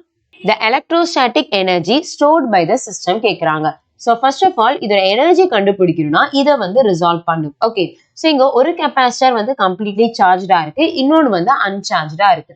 அப்ப என்ன நடக்கும் அப்படின்னா சார்ஜஸ் வந்து டிரான்ஸ்ஃபர் ஆகும். எது வரைக்கும்னா பொட்டென்ஷியல் சேம் ஆகிற வரைக்கும். ஓகே, ஸோ அப்போ எனக்கு சார்ஜஸ் டிரான்ஸ்ஃபர் ஆகும்போது பொட்டென்ஷியல் சேம் ஆகும் இல்லையா? அந்த சேம் பொட்டென்ஷியலை you call it as common potential. அந்த காமன் பொட்டென்ஷியலை தான் ஃபர்ஸ்ட் நம்ம கண்டுபிடிக்கிறோம். ஸோ காமன் பொட்டென்ஷியலுக்கு you have a direct formula. That is V is equal to C1 V1 plus C2 V2 by C1 plus C2. So, இங்க என்னன்னா நமக்கு C1 C2 ரெண்டுமே identical. So, C1 is equal to C2 is equal to C நே நம்ம எடுத்துக்கலாம்.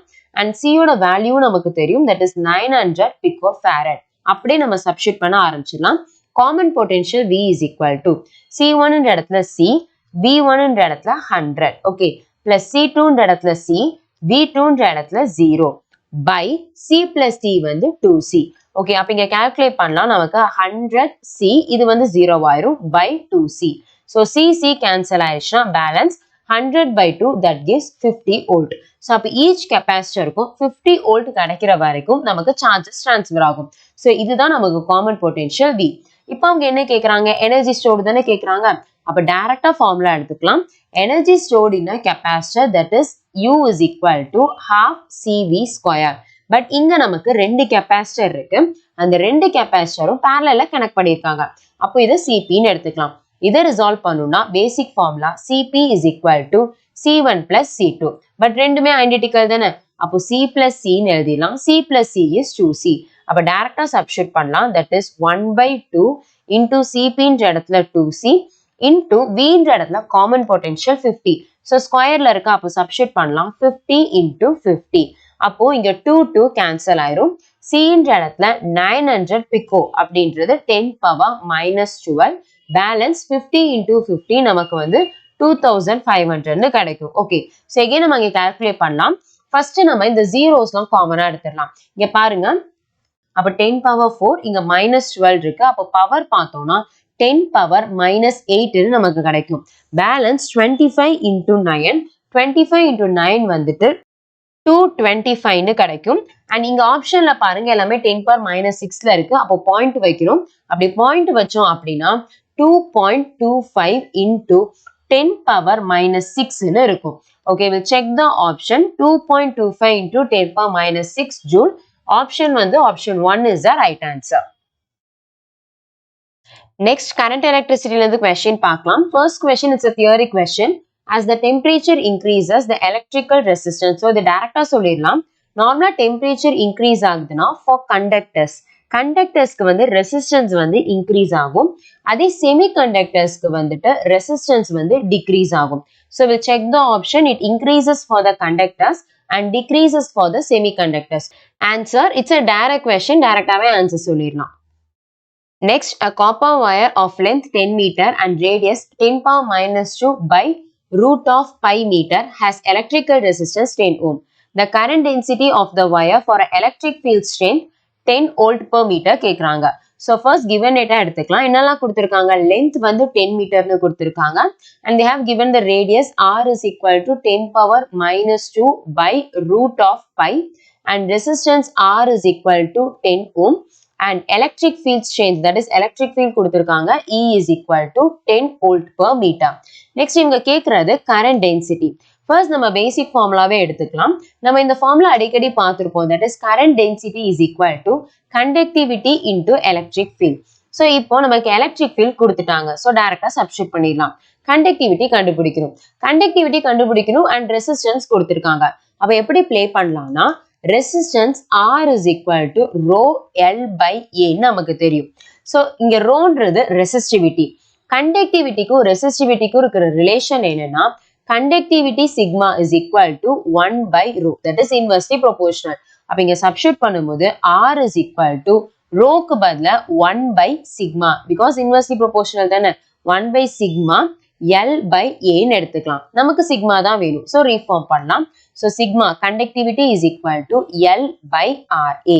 Okay, இப்போ நம்ம substitute பண்ண ஆரம்பிக்கலாம். That is sigma is equal to L ன்ற இடத்துல வந்து 10 ன்னு கொடுத்துட்டாங்க by R ன்ற இடத்துல 10 ன்னு கொடுத்துட்டாங்க. A ன்றது area of cross section, that is pi r square. அப்ப pi r square ன்னு substitute பண்ணலாம். அப்ப 10 cancel ஆயிரும். Balance sigma is equal to 1 by pi r square. So r இங்க இருக்கா, so அது அப்படியே ஸ்கொயர் பண்ணும். அப்ப டைரக்டா ஸ்கொயர் பண்ணியே நம்ம சப்ஸ்டிட்யூட் பண்ணிடலாம். அப்ப 10 power minus 2 சப்ஸ்டிட்யூட் பண்ணோம்னா 10 power minus 4 by root of pi square நம்ம சப்ஸ்டிட்யூட் பண்ணோம் அப்படின்னா நமக்கு pi மட்டும் வரும். அப்ப பையுமே கேன்சல் ஆயிரும். பேலன்ஸ் இது மேல போச்சுன்னா sigma is equal to 10 power 4. ஓகே, அப்ப கண்டக்டிவிட்டி நம்ம கண்டுபிடிச்சிட்டோம். இப்போ நம்ம என்ன பார்க்கணும்? Current density. So current density is equal to sigma E. So conductivity is equal to 10 power 4 and electric ஃபீல்டுன்ற இடத்துல that is equal to 10. அப்போ current density that is equal to 10 power 5னு கிடைக்குது. யூனிட் வந்து ampere meter power minus 2. So we'll check the option 10 power 5. Option 2 is the right answer. Next one, two resistance of resistance 100 ohm and 200 ohm are connected in parallel in an electrical circuit. The ratio of the thermal heat developed in 100 ohm to that in 200 ohm in a given time is கேக்குறாங்க. So thermal heat energy கேக்குறாங்க. So first of all heat energy க்கு நமக்கு நிறைய formula இருக்கு. That is H is equal to I square RT and அப்படி இல்லனா V square by RT, இது ஒரு formula and last one VIT. So இந்த 3 formulas இருக்கு. But இது among this 3 formula எது choose பண்ணுன்றது இருக்கு இல்லையா? So அதுதான் நம்ம கரெக்டா பார்க்கணும். அப்ப இங்க என்ன ஹிண்ட் இவங்க கொடுத்திருக்காங்கன்னா parallel connection கொடுத்திருக்காங்க. எப்பவுமே parallel connectionல current வந்து டிஃபரெண்டா இருக்கும், பட் வோல்டேஜ் சேமா இருக்கும். அப்போ வோல்டேஜ் பிளே ஆகுற மாதிரி நம்ம ஃபார்முலா எடுக்கலாம். வோல்டேஜ் பிளே ஆகுற மாதிரி எங்க இருக்கு? தட் இஸ் இந்த ஃபார்முலாலயும் இருக்கு, இந்த ஃபார்முலாலயும் இருக்கு. பட் நமக்கு ரெசிஸ்டன்ஸும் வேணும் இல்லையா? அப்ப இந்த ஃபார்முலா எடுத்துக்கலாம். அப்போ H is equal to V square by R into T. So இப்போ இவங்க டைம் வந்து சேம்ட்டாங்க. ரெண்டு சர்க்கியூட்டுக்குமே பொட்டென்ஷியல் வந்து சேமா தான் இருக்கும். அப்போ ரெசிஸ்டன்ஸ் மட்டும் தான் மாறுது. அப்போ ரொம்ப simple. H is inversely proportional to R.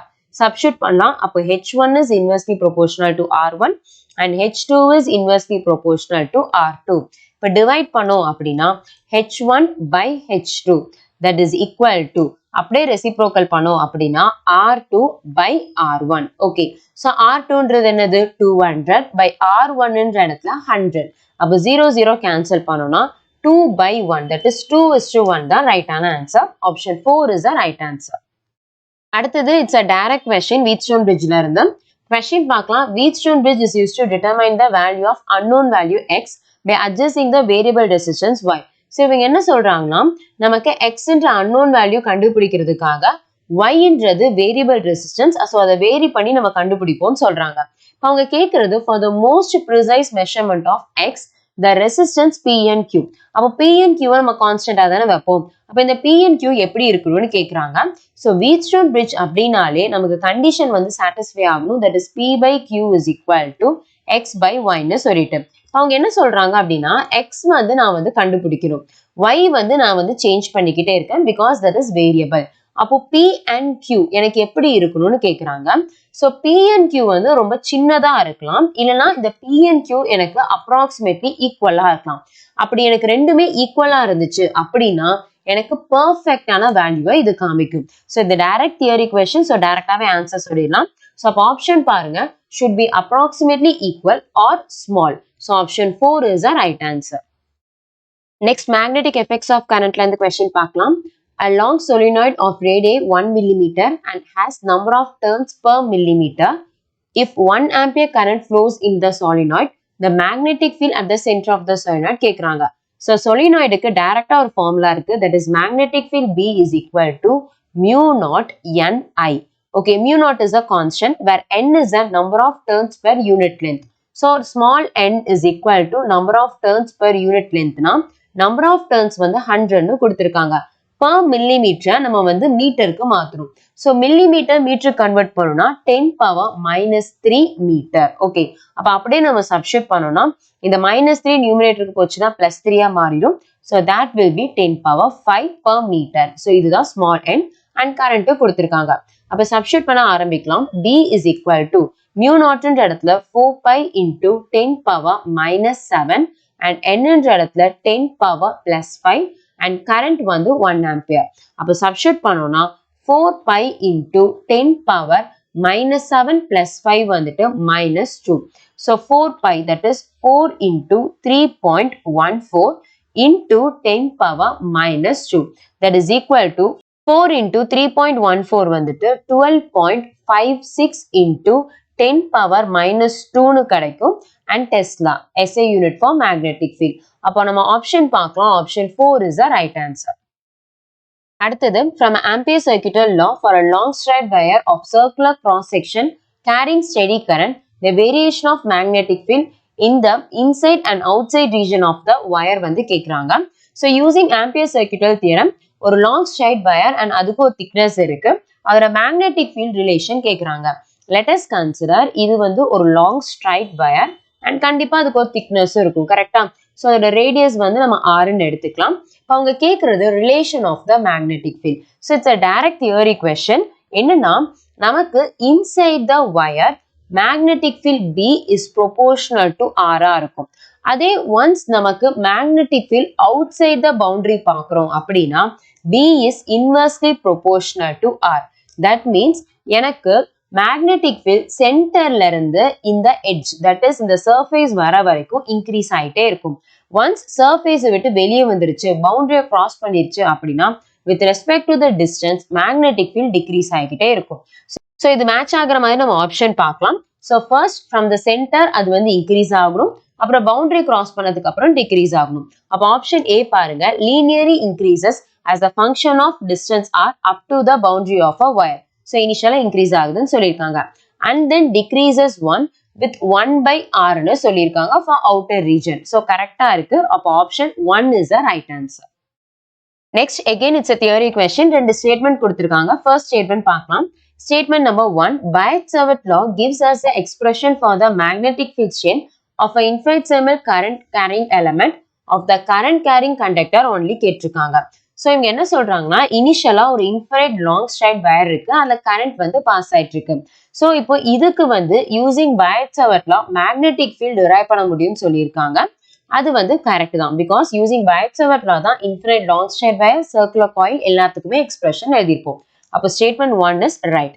இதே மாதிரி செகண்ட் ஸ்டேட்மெண்ட் பார்க்கலாம். Biot's savart law is analogous to the Coulomb's inverse law, that is Biot's law வந்து comparable to the Coulomb's inverse law சொல்லியிருக்காங்க. That is wrong. நம்ம Coulomb's inverse square lawன்றது வேற, Biot's savart lawன்றது வேற. ரெண்டுத்தையும் compare பண்ணவே முடியாது. அப்போ statement 2 வந்து wrong. அப்போ statement 1 is correct and statement 2 is incorrect. Option 2 is the right answer. Next, electromagnetic induction and the question பார்க்கலாம். A square loop of side 1 meter and resistance 1 ohm is placed in a magnetic field of 0.5 Tesla. If the plane of loop is perpendicular to the direction of a magnetic field, magnetic flux கேக்குறாங்க. So let us consider you have a square loop. அந்த square லூப்புக்கு பர்பண்டிகுலரா வந்து magnetic field pass ஆகுது. எப்பவுமே ஒரு square லூப்புக்கு பர்பண்டிகுலரா தான் area ஏ இருக்கும். And along that is அந்த square லூப்புக்கு பர்பண்டிகுலரா நமக்கு மேக்னெட்டிக் ஃபீல்ட் பாஸ் பண்றாங்க. அப்போ பாருங்க, ஆங்கிள் பிட்வீன் பி அண்ட் ஏ ரெண்டுமே ஒரே டைரக்ஷன்ல ஒரே மாதிரி தான் போயிட்டு இருக்கு. அப்போ தீட்டா வந்துட்டு நமக்கு 0 டிகிரி. இப்போ ஃப்ளக்ஸோட ஃபார்முலா பார்க்கலாம். Flux is equal to BA cos theta. Okay, magnetic field B வந்து கொடுத்திருக்காங்க, A நம்ம கண்டுபிடிக்கிறோம் and thetaன்றது 0. So cos 0 நமக்கு என்னது 1 அப்போ flux is equal to BA மட்டும் எடுத்துக்கலாம். இப்போ substitute பண்ண ஆரம்பிக்கலாம். Magnetic field B என்ற இடத்துல 0.5 and A என்றது area of the square. Area of the square வந்து A square. That is equal to 0.5 என்ற இடத்துல நமக்கு 1 இருக்கு. So 1 square that gives 0.5 Weber. So we'll check the option. Option 1 is the right answer. Next question is step by step பார்க்கணும். First given data clear எடுத்துக்கலாம். A big circular coil of 1000 turns, average radius 10 meter is rotating about its horizontal diameter at 2 radian per second. If the vertical component of the earth magnetic field at that place is 2 into 10 power minus 5 Tesla and electrical resistance of the coil is 12.56 ohm, then the maximum induced current கேக்குறாங்க. So first given data எடுத்துக்கலாம். Number of turns n is equal to 1000 கொடுத்திருக்காங்க. Next average radius r is equal to 10 meter and அது rotate ஆகுதுன்னு சொல்லியிருக்காங்க. Angular velocity ஒமேகான்றது 2 radian per second னு சொல்லியிருக்காங்க. Okay. Next நமக்கு earth magnetic field B யும் கொடுத்துட்டாங்க. That is B is equal to 2 into 10 power minus 5 Tesla. And then resistance கொடுத்திருக்காங்க. Resistance R is equal to 12.56 ohm னு கொடுத்துட்டாங்க. Next இவங்க கேக்குறது maximum induced current. So current தானே கேக்குறாங்க. நம்ம basic Ohm's law ல இருந்தே ஸ்டார்ட் பண்ணலாம். Ohm's law V is equal to IR னு தெரியும். இங்க V ன்றது potential difference, அதுக்கு பதிலா induced EMF எடுத்துக்கலாம். E is equal to IR. நமக்கு இவங்க என்ன கேக்குறாங்க? I தான் கேக்குறாங்க. அப்ப I is equal to E by R. And also அவங்க maximum induced current கேக்குறாங்க. அப்ப maximumனா peak value. அப்ப இங்க I0, அப்போ எனக்கு maximum EMF தான் இருக்கணும், E0. இப்போ எனக்கு I0 கண்டுபிடிக்கிறோம். R கொடுத்துட்டாங்க, but I want to find the E0. Maximum E0 என்றது peak value of the EMF. That is equal to, அதுக்கு டைரக்டா ஒரு ஃபார்முலா படிச்சிருப்போம். That is omega NBA. அதை டைரக்டா சப்ஸ்டிட் பண்ணலாம். அப்போ ஒமேகான்ற இடத்துல 2 வந்துருச்சு, Nன்ற இடத்துல வந்து 1000 and coming to B ன்ற இடத்துல 2 into 10 power minus 5. Aன்றது என்னது? Area of cross section. அது வந்து pi r square. அப்போ pi r square சப்ஸ்டிட் பண்ணலாம். First இங்க 2 2s are 4, அப்போ இங்க 4, இங்க 3 zeros இருக்கு, அப்போ 10 power 3, இங்க minus 5, நம்ம இங்க cancel பண்ணோம் அப்படின்னா 10 power minus 2 into pi, r என்றது radius, கரெக்டா? So இங்க radius வந்து 10 மீட்டர்னு கொடுத்திருக்காங்க, அப்போ 10 square தானே, அப்போ நமக்கு இங்க 100 வரும். அப்போ இங்க பாருங்க 10 power minus 2 100, இது ரெண்டும் அப்படியே cancel ஆயிருச்சு, balance வந்து 4 pi, அப்படியே வச்சுக்கலாம். This is E0. Next நமக்கு I0 வேணும், டைரக்டா சப்ஸ்டிட் பண்ணலாம். அப்ப I0 is equal to E0 by R. E0 என்ற இடத்துல 4 pi நம்ம சப்ஸ்டிட் பண்ணலாம். And resistance R என்ற இடத்துல கொடுத்திருக்காங்க 12.56. அப்ப அப்படியே நம்ம கால்குலேட் பண்ணோம்னா 4 into pi என்ற இடத்துல 3.14 by நமக்கு 12.56. ஓகே, நமக்கு 4 into 3.14 என்றது 12.56 தான் கிடைக்குது. So 12.56 by 12.56. So ரெண்டும் cancel ஆயிருச்சு அப்படின்னா you will get 1 ampere. So 1 ampere தான் maximum induced current. So we'll check the option. Option 2 is the right answer. Next, alternating current ல இருந்து question பார்க்கலாம். It's a direct question. The peak voltage of the AC voltage is equal to கேட்டிருக்காங்க. So, an option பாருங்க எல்லாமே VRMS value வச்சிருக்கு. அப்ப VRMS க்கும் peak voltage க்கும் என்ன ரிலேஷன் பார்க்கலாம். That is VRMS is equal to V0 by root 2. Okay, so V0 கேக்குறாங்க. So, root 2 இந்த side போயிடுச்சுன்னா root 2 VRMS that is equal to V0. That is peak voltage of the AC. அப்போ peak voltage of AC is equal to root 2 times the RMS value of the voltage னு அர்த்தம். அப்போ option பாருங்க, option 2 is the right answer. அடுத்தது இந்த question கொஞ்சம் கேர்ஃபுல்லா பார்க்கணும். A series LCR circuit with inductance 10 Henry, capacitance 10 microfarad, resistance 50 ohm is connected to an AC source of voltage ஒரு equation கொடுத்திருக்காங்க. If the resonant frequency of LCR circuit is nu naught and frequency of AC source is nu, then so இப்போ original frequency nu resonant frequency nu naught கேக்குறாங்க.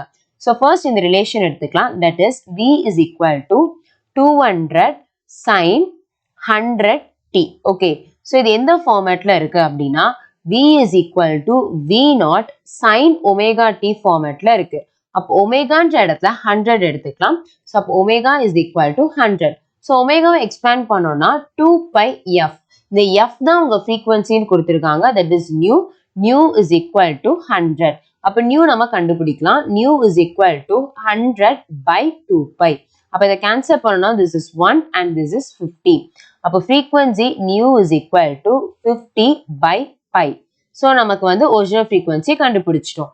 இதே மாதிரி இப்ப resonant frequency பார்க்கணும். So resonant frequencyக்கு நம்ம டைரக்டா ஒரு ஃபார்முலா பார்த்திருப்போம். That is f0. இங்க f0 தான் nu naught னு கொடுத்திருக்காங்க. nu naught is equal to 1 by 2 pi root of LC. So இதுதான் டைரக்டான ஃபார்முலா. அப்ப டைரக்டா சப்ஸ்டிட்யூட் பண்ணா போதும்.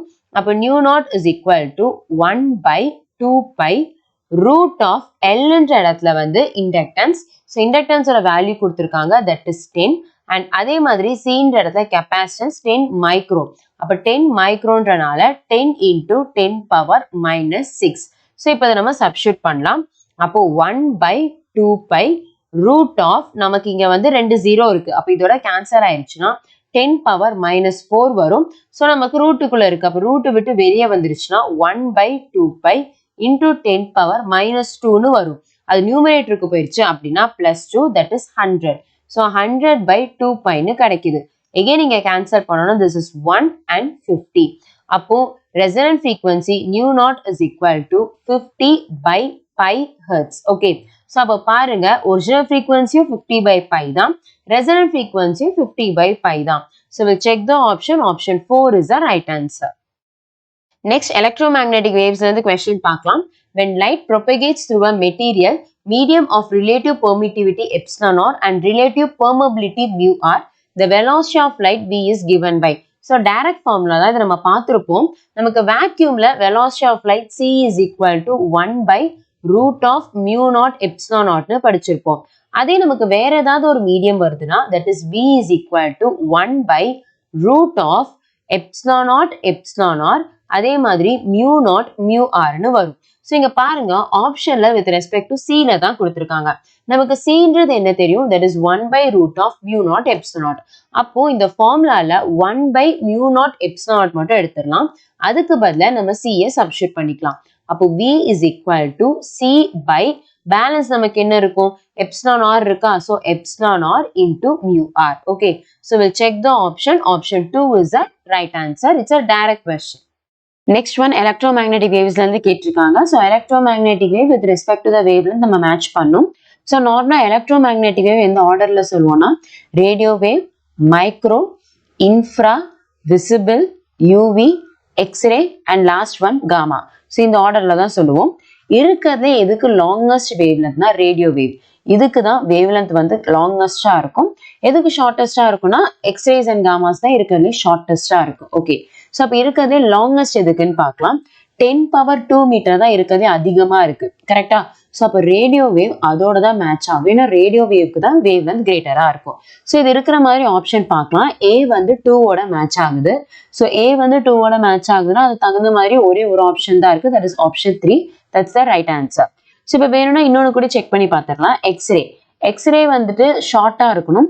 ஸோ ஷார்ட்டஸ்டா எது இருக்குன்னா 10⁻−10 மீட்டர் இருக்கு. அப்போ டி வந்து 1ஓட மேட்ச் ஆகுது. அதே ஆப்ஷன் பார்க்கலாம், டி வந்து 1ஓட மேட்ச் ஆகுது. ஸோ இதை வச்சே சொல்லிடலாம் option 3 is the right answer. அடுத்தது, the graph which shows the variation of the de Broglie wavelength lambda of a particle and its associated momentum p is கேக்குறாங்க. So lambdaவும் p யும் relate பண்ற மாதிரி formula கேக்குறாங்க. That is lambda wavelength is equal to h by p, where h is a Planck's constant, அது வந்து constant, அப்ப அதை விட்டுடலாம். மற்றபடி lambda is inversely proportional to p ஆ இருக்கு. That means நமக்கு momentum p வந்து increase ஆகும்போது lambda வந்து decrease ஆகணும். So அது match ஆகுற மாதிரி நமக்கு ஆப்ஷன் பார்க்கலாம். ஆப்ஷன் 3 தான் இருக்கு. Option 3 is the right answer. Next one, இது direct question தான். The energy that will be ideally radiated by 100 kilowatt transmitted in 1 hour is. So first given data எடுத்துக்கலாம். First power கொடுத்திருக்காங்க. Power is equal to 100 கிலோன்ற இடத்துல 10 power 3 wattனு எழுதிக்கலாம். Next time is equal to 1 hourனு கொடுத்திருக்காங்க. We have to convert to SI unit. So 1 hourன்றது 60 into 60 second. That will be 3600 seconds. Okay. அவங்க என்ன கேக்குறாங்கன்னா energy கேக்குறாங்க. We can take the basic formula. So basic formula என்னன்னா power is equal to work by time னு படிச்சிருப்போம் or energy by time னு படிச்சிருப்போம். So இப்போ அவங்க கேக்குறது energy E. So அப்ப நம்ம reform பண்ணோம்னா power into time is equal to energy E. இப்போ substitute பண்ண ஆரம்பிக்கலாம். Energy E is equal to power P ன்ற இடத்துல 100 into 10 power 3 and time ன்ற இடத்துல 3600 seconds. அப்ப calculate பண்ணலாம். நமக்கு இங்க 36 இருக்கு. பேலன்ஸ் எவ்வளவு 0 இருக்குன்னு பார்க்கலாம். 1 2 3 4 இருக்கு. So 4 plus 3 வந்து 7 வரும் into 10 power 7 joule. So option பார்க்கலாம். 36 into 10 power 7 joule. Option 3 is the right answer. Next, இந்த question step by step பார்க்கணும். Two monochromatic light of frequency nu and nu by 2 are incident on a photoelectric metal. The stopping potential become Vs by 2 and Vs respectively. The threshold frequency for this metal is கேக்குறாங்க. So first இங்க ரெண்டு கண்டிஷனா கொடுத்திருக்காங்க. ரெண்டா நம்ம பிரிச்சுக்கலாம். First conditionல frequency வந்து nu னு சொல்லிருக்காங்க. Second oneல frequency nu by 2. அதே மாதிரி stopping potential பாருங்க. First oneக்கு Vs by 2, second one வந்து Vs. Okay. அவங்க கேக்குறது threshold frequency. நம்ம first general formula எடுத்துக்கலாம். That is energy incident E is equal to work function plus kinetic energy. So expand பண்ணலாம். E ன்ற இடத்துல h nu. That is equal to work function ன்ற இடத்துல h nu naught. இந்த nu naught தான் threshold frequency. அதுதான் அவங்க கேக்குறாங்க. Plus kinetic energy ன்ற இடத்துல Q into stopping potential Vs. இதுதான் general formula. நம்ம என்ன பண்ண போறோம்னா இந்த ரெண்டு கேஸோட given டேட்டாவை அப்படியே நம்ம சப்ஸ்டிட்யூட் பண்ண போறோம். So இப்போ first கேஸ் நம்ம சப்ஸ்டிட்யூட் பண்ணலாம். That is h nu is equal to h nu naught plus Q stopping potential ன்ற இடத்துல Vs by 2 கொடுத்திருக்காங்க. So Vs by 2 னு எடுத்துக்கலாம். This is equation number 1. இதே மாதிரி second equation சப்ஸ்டிட்யூட் பண்ணலாம்.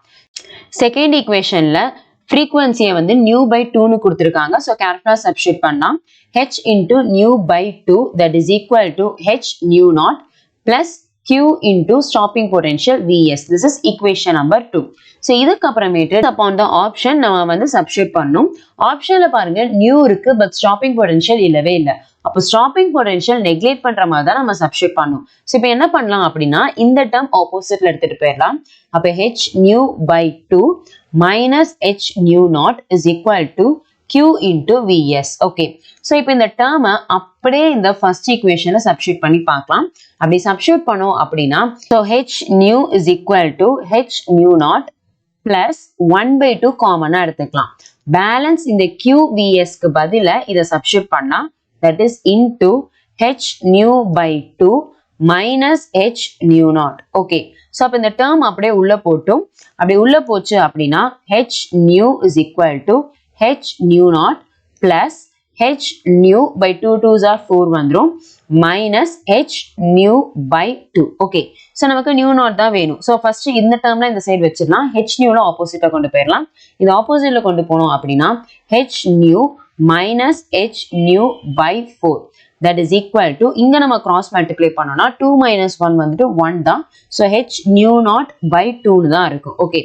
So next opposite side நம்ம cross multiply பண்ணலாம். So 3h nu by 4 that is equal to h nu naught by 2. So இப்போ cancel பண்ண ஆரம்பிக்கலாம். கேன்சல் பண்ணோம்னா நமக்கு ஹெச்ஹெச் கேன்சல் ஆயிரும். பேலன்ஸ் இது வந்து 1, இது வந்து 2. அப்போ nu naught is equal to 3 nu by 4. So இதுதான் நமக்கு answer 3 nu by 4. Option 3/2 nu it's a right answer. Okay, so இப்போ த்ரெஷோல்ட் ஃப்ரீக்வன்சி நமக்கு கிடைச்சிருச்சு. But the thing is theoretically இந்த கொஸ்டின் வந்து ராங். ஏன் அப்படின்னா நம்ம தியரியிலே படிச்சிருப்போம், நமக்கு போட்டோ எலக்ட்ரிக் எமிஷன்ல நமக்கு இன்சிடென்ட் ஆகிற frequency nu has to be greater than threshold frequency. But இங்க த்ரெஷோல்ட் ஃப்ரீக்வன்சி நமக்கு என்னன்னு கிடைச்சிருக்கு 3/2 நியூ which is 1.5 நியூன்னு கிடைச்சிருக்கு. ஸோ நமக்கு இன்சிடென்ட் ஆகிற frequency has to be greater. But first case பாருங்க, ஃபர்ஸ்ட் கேஸ்ல நமக்கு ஃப்ரீக்வன்சி நியூன்னு கொடுத்துருக்காங்க which is less than threshold frequency. அதே மாதிரி தான் செகண்ட் கேஸ்லயும் 1/2 நியூன்னு கொடுத்துருக்காங்க, அதுவும் less than threshold frequency தான். அப்போ ஈவன் தோ நமக்கு மேத்தமேட்டிக்கலா ஆன்சர் வந்து கிடைச்சிருந்தாலும் தியரிட்டிக்கலா இந்த ரெண்டு ஃப்ரீக்வன்சியுமே less than threshold frequency-ஆ இருக்கு. அப்போ கண்டிப்பா போட்டோ எலக்ட்ரிக் எமிஷன் நடக்கவே நடக்காது. அப்போ theoretically this question is wrong. Next one, let T1 and T2 be the energy of an electron in first and second excited state of hydrogen atom respectively. According to Bohr model of an atom, the ratio T1 is to T2 கேக்குறாங்க. So first நம்ம basic formula எடுத்துடலாம். That is energy E is equal to minus 13.6 by n square, where n is a orbit number. So level வந்து நமக்கு தெரியணும். So இவங்க என்ன கொடுத்திருக்காங்க, first excited stateனு சொல்லியிருக்காங்க. first excited state அப்படின்னா நமக்கு n is equal to 2. So அப்ப n1ன்றது எனக்கு 2. அதே மாதிரி second excited stateனு சொல்லியிருக்காங்க. அப்ப n2ன்றது நமக்கு 3. இப்ப சப்ஸ்டிட்யூட் பண்ண ஆரம்பிக்கலாம். இங்க minus 13.6ன்றது கான்ஸ்டன்ட். அப்போ EU n square மட்டும் எடுத்தா போதும். That is E is inversely proportional to n square. இப்ப சப்ஸ்டிட்யூட் பண்ண ஆரம்பிக்கலாம். That is E1 is inversely proportional to n1 ன்ற இடத்துல டைரக்டா சப்ஸ்டிட்யூட் பண்ணிடலாம் 2 square. E2 square is inversely proportional to 3 square வருது. So இது ரெண்டையும் டிவைட் பண்ணலாம். டிவைட் பண்ணோம்னா 3 square நியூமரேட்டருக்கு போயிடும். 3 square is 9. So 9 by 2 square வந்து 4. So we'll check the option. Option 2 is the right answer. Next இந்த question ரொம்பவே சிம்பிள். பேலன்சிங் த ஈக்குவேஷன்லாம் இவங்க என்ன சொல்லியிருக்காங்கன்னா, இந்த given nuclear reaction the element x என்னன்னு கேட்டிருக்காங்க. So first நம்ம ஈக்குவேஷன் எழுதிக்கலாம். Na இங்க வந்து அட்டாமிக் நம்பர் 11, மாஸ் நம்பர் வந்து 22, that gives x. So x ஓட அட்டாமிக் நம்பர் என்னன்னு தெரியாது, நம்ம a ன்னு எடுத்துக்கலாம். மாஸ் நம்பர் வந்து b ன்னு எடுத்துக்கலாம். பிளஸ் நமக்கு பாசிட்ரான் எமிட் ஆயிருக்கு. ஸோ பாசிட்ரான்னா அதோட சார்ஜ் வந்து +1 இருக்கும். ஸோ +1e, பட் அதுக்கு மாஸ் வந்து எடுக்க மாட்டோம், நெக்லிஜிபிளா இருக்கும். ஸோ அப்போ 0ன்னு எடுத்துக்கலாம். பிளஸ் நமக்கு வந்து எனர்ஜி வந்து எமிட் ஆயிருக்கு. ஓகே, ஸோ இப்போ பேலன்ஸ் பண்ண ஆரம்பிக்கலாம். ஸோ ஃபர்ஸ்ட் ரியாக்டன்ட் சைட் பார்க்கலாம். மாஸ் நம்பர் 22 இருக்கு. ஸோ 22 இஸ் ஈக்குவல் டு எனக்கு எக்ஸோட மாஸ் நம்பர் வந்து b ன்னு எடுத்திருக்கோம். b பிளஸ் நமக்கு இங்க வந்து 0. ஓகே, அப்போ b-ன்றது 22ன்னு கிடைச்சிருக்கு. அப்போ நமக்கு ஆன்சர்ல மாஸ் நம்பர் 22 தான் இருக்கணும். ஸோ அப்படி இருக்கிற மாதிரி ரெண்டு ஆப்ஷன் இருக்கு. So next one atomic number பார்க்கலாம். அட்டாமிக் நம்பர் இங்க 11 இருக்கு. ஸோ 11 இஸ் ஈக்குவல் டு இந்த சைட் பார்க்கலாம். நமக்கு இங்க a பிளஸ் 1 இருக்கு. கரெக்டா? ஸோ அப்போ எனக்கு இந்த 1 ஆப்போசிட்ல போயிருச்சு அப்படின்னா 11 minus 1 10. So 10 is equal to a. அப்போ அட்டாமிக் நம்பர் நமக்கு 10 இருக்கணும், மாஸ் நம்பர் வந்து 22 இருக்கணும். ஸோ அது மேட்ச் ஆகுற மாதிரி ஆப்ஷன் பார்க்கலாம். Option 2 is the right answer. அடுத்தது பார்க்கலாம். A nucleus of mass number 189 splits into two nuclei having the mass number 125 and 64. The ratio of the radius of two daughter nuclei respectively கேக்குறாங்க. So first ஒரு elementக்கு radius கண்டுபிடிக்கிறதுக்கு you have a direct formula, that is radius r is equal to r naught a power 1/3. Okay, so இங்க ரெண்டு நியூக்ளியை வந்து split ஆயிருக்கு. அந்த ரெண்டுத்தோட mass number கொடுத்துட்டாங்க. அதை வச்சு ப்ளே பண்ணலாம். So first one r1 is equal to r0 is a constant. So அப்படியே வச்சுக்கலாம். ஏன்றது mass number. So first one mass number என்னது 125. அப்படியே சப்ஸ்டிட்யூட் பண்ணலாம். So 125 பவர் வந்து 1/3. Okay, so next one அதே மாதிரி r2 that is equal to r0. Again mass number வந்து 64ன்னு சொல்லியிருக்காங்க. So 64 power 1/3. So இந்த 1/3ன்றது கியூப் ரூட். ஓகே, ஸோ அப்போ ரெண்டுத்துக்கும் ரேஷியோ எடுக்கலாம். அவங்க ரேஷியோ தான் கேட்டிருக்காங்க. அப்போ ரெண்டு ஈக்குவேஷன் அப்படியே டிவைட் பண்ணோம் அப்படின்னா r0 கேன்சல் ஆயிரும். நெக்ஸ்ட் நமக்கு கியூப் ரூட் ஆஃப் 125 என்னன்னு தெரியணும். ஸோ ஃபர்ஸ்ட் திங் 5 கியூப் வந்து 125 நமக்கு ஆல்ரெடி தெரியும். ஸோ அப்போ கியூப் ரூட் ஆஃப் 125 வந்து 5 தான் இருக்கணும். ஸோ நியூமரேட்டர்ல 5 வருது. அதே மாதிரி தான் கியூப் ரூட் ஆஃப் 64 என்னன்னு தெரியணும். அதுக்கு முன்னாடி 4 கியூப் வந்து நமக்கு 64ன்னு தெரியும். அப்போ கியூப் ரூட் ஆஃப் 64 வந்து 4. அப்ப divide by 4. அப்ப answer R1 by R2 is equal to 5 by 4. We'll check the option. Option 1 is the right answer. Next, ray optics வந்து பார்க்கலாம். Two transparent media A and B are separated by a plane boundary. Okay, let us consider a surface of separation இருக்கு A and B. A speed of light in those media are 1.5 into 10 power 8 and 2 into 10 power 8. ரெண்டு velocity கொடுத்திருக்காங்க. So அப்படியே எழுதிக்கலாம் 2 into 10 power 8 and இங்க வந்துட்டு 1.5 into 10 power 8. அவங்க என்ன கேக்குறாங்கன்னா the critical angle for a ray of light for this two media is கேக்குறாங்க. So first நமக்கு வந்து cases போறதுக்கு முன்னாடி first எது rarer medium denser medium தெரிஞ்சுக்கலாம். So நார்மலா rarer mediumல velocity of light வந்து greater-ஆ இருக்கும். denser mediumல தான் அதோட velocity கம்மியாகும். அப்ப கம்பேர் பண்ணும்போது இங்க தான் எனக்கு velocity அதிகமா இருக்கு. So this is rarer medium. and இங்க velocity கம்மியா இருக்கு இல்லையா, இது வந்து denser medium. and also இவங்க கேக்குறது critical angle. critical angle னா it has to undergo total internal reflection. So total internal reflection எப்போ play ஆகும்னா ray travels from denser medium to rarer medium.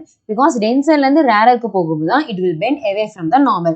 So let us consider ஒரு ray of light வந்து denser mediumல transmit ஆகுது. அப்போ எனக்கு angle of incidence வந்து critical angle னு சொல்லுவோம். எப்போ அப்படின்னா refracted ray passes through the surface of separationல இருக்கும்போது. So this makes an angle 90 degree. அப்ப எனக்கு incident angle வந்து critical angle C and refracted angle வந்துட்டு 90 degree. So இதை வச்சு play பண்ணலாம். அப்ப ray வந்து எனக்கு denserல இருந்து rarerக்கு போகுது. So clear-ஆ equation எழுதிக்கலாம். That is ray is traveling from denser medium to rarer medium. That is equal to இங்க velocity வச்சு தான் பார்த்திருக்காங்க. அப்ப ray வந்து denserல இருந்து rarerக்கு போகுது. அப்ப velocity of light in denser medium by velocity of light in rarer medium. That is equal to sin of denserல இருக்க angle வந்து critical angle. So sin C by rarer mediumல இருக்கிற angle வந்து நமக்கு 90 degree. So sin 90. இப்ப நம்ம substitute பண்ணியாச்சு. இப்ப velocity of light in denser medium வந்து 1.5 into 10 power 8. அதே மாதிரி rarer mediumல 2 into 10 power 8. That is equal to sin C. இதுதான் நம்ம கண்டுபிடிக்கணும். sin 90 வந்து 1. அப்ப 10 power 8 10 power 8 வந்து cancel ஆயிடுச்சு. multiply and divide by 10 பண்ணோம் அப்படின்னா 15 by 20. That is equal to sin C. And also இதையும் cancel பண்ணோம்னா இது வந்து 3 இது வந்து 4. அப்போ critical angle C is equal to sin inverse of 3 by 4 வரும். So 3 by 4 என்றது 0.75. அப்போ sin inverse of 0.750. அதுதான் நமக்கு answer. We check the option sin inverse of 0.750. Option 4 is the right answer. Next, a biconvex lens has a radius of curvature 20 cm each. If the refractive index of the material of the lens is 1.5, power of the lens கேக்குறாங்க. So first biconvex lens சொல்லிருக்காங்க. அதை நம்ம எடுத்துக்கலாம். So biconvex lens is a converging lens. ரெண்டு பக்கமும் எனக்கு converging-ஆ தான் இருக்கும். And கண்டிப்பா இதுக்கு radius of curvature இருக்கும். So இந்த பக்கம் நமக்கு right side இருக்கு, that is R1. ரைட் சைடில் இருக்கிறனால பிளஸ் ஆர்னு எடுத்துக்கலாம். அண்ட் அதே மாதிரி இந்த பக்கம் இருக்கிறது லெஃப்ட் சைடில் இருக்கு, which is R2. That is equal to minus ஆர்னு எடுத்துக்கலாம். அண்ட் ஆரோட வேல்யூ வந்து 20 சென்டிமீட்டர்னு கொடுத்துருக்காங்க. ஸோ 20 சென்டிமீட்டரை நம்ம மீட்டருக்கு கன்வெர்ட் பண்ணலாம். ஸோ 20 சென்டிமீட்டரை you can write it as 0.2 metre. இப்போ நம்ம ஃபார்முலா பார்க்கலாம். அங்கே கேட்குறது power of the lens. So first 1 by f. Fன்றது focal length. That is equal to refractive index of the lens minus 1 into 1 by R1 minus 1 by R2. இதுதான் focal length ஓட formula. அப்போ power of focal length எப்படி relate ஆகும்னா power P is equal to 1 by F. அவ்வளவுதான். So powerக்கு direct formulaவே கிடைச்சிருச்சு. இப்போ substitute பண்ண ஆரம்பிக்கலாம். So power P is equal to refractive index வந்து 1.5 minus 1 into 1 by R1 ன்ற இடத்துல எனக்கு plus R இருக்கு. Next minus 1 by R2 ன்ற இடத்துல minus R இருக்கு. So minus minus plus ஆயிரும்.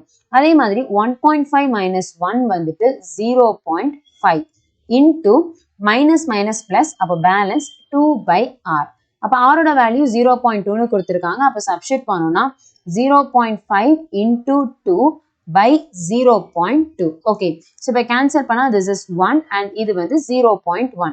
அப்போ multiply and divide by 10 பண்ணலாம். அப்போ 0.5 by 0.1 into 10 by 10 வரும். So you'll get it as 5.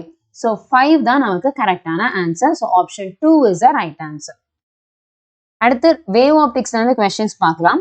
In a Young's double slit experiment, a student observes 8 fringes in a certain segment of screen when a monochromatic light of 600 nanometer wavelength is used. Okay, so ஒரு given data கொடுத்திருக்காங்க. ஒரு particular segmentல நமக்கு வந்து 8 fringes வந்து கிடைச்சிருக்கு.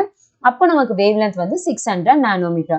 So first given data எடுத்துக்கலாம். நமக்கு number of fringe n1 ன்றது 8 and அதே மாதிரி wavelength lambda 1 ன்றது 600 nanometer. Okay, next if the wavelength of light is changed to 400 nanometer. எனக்கு wavelength change ஆயிடுச்சுன்னா with respect to that இந்த segmentல number of fringesம் கண்டிப்பா மாறும்.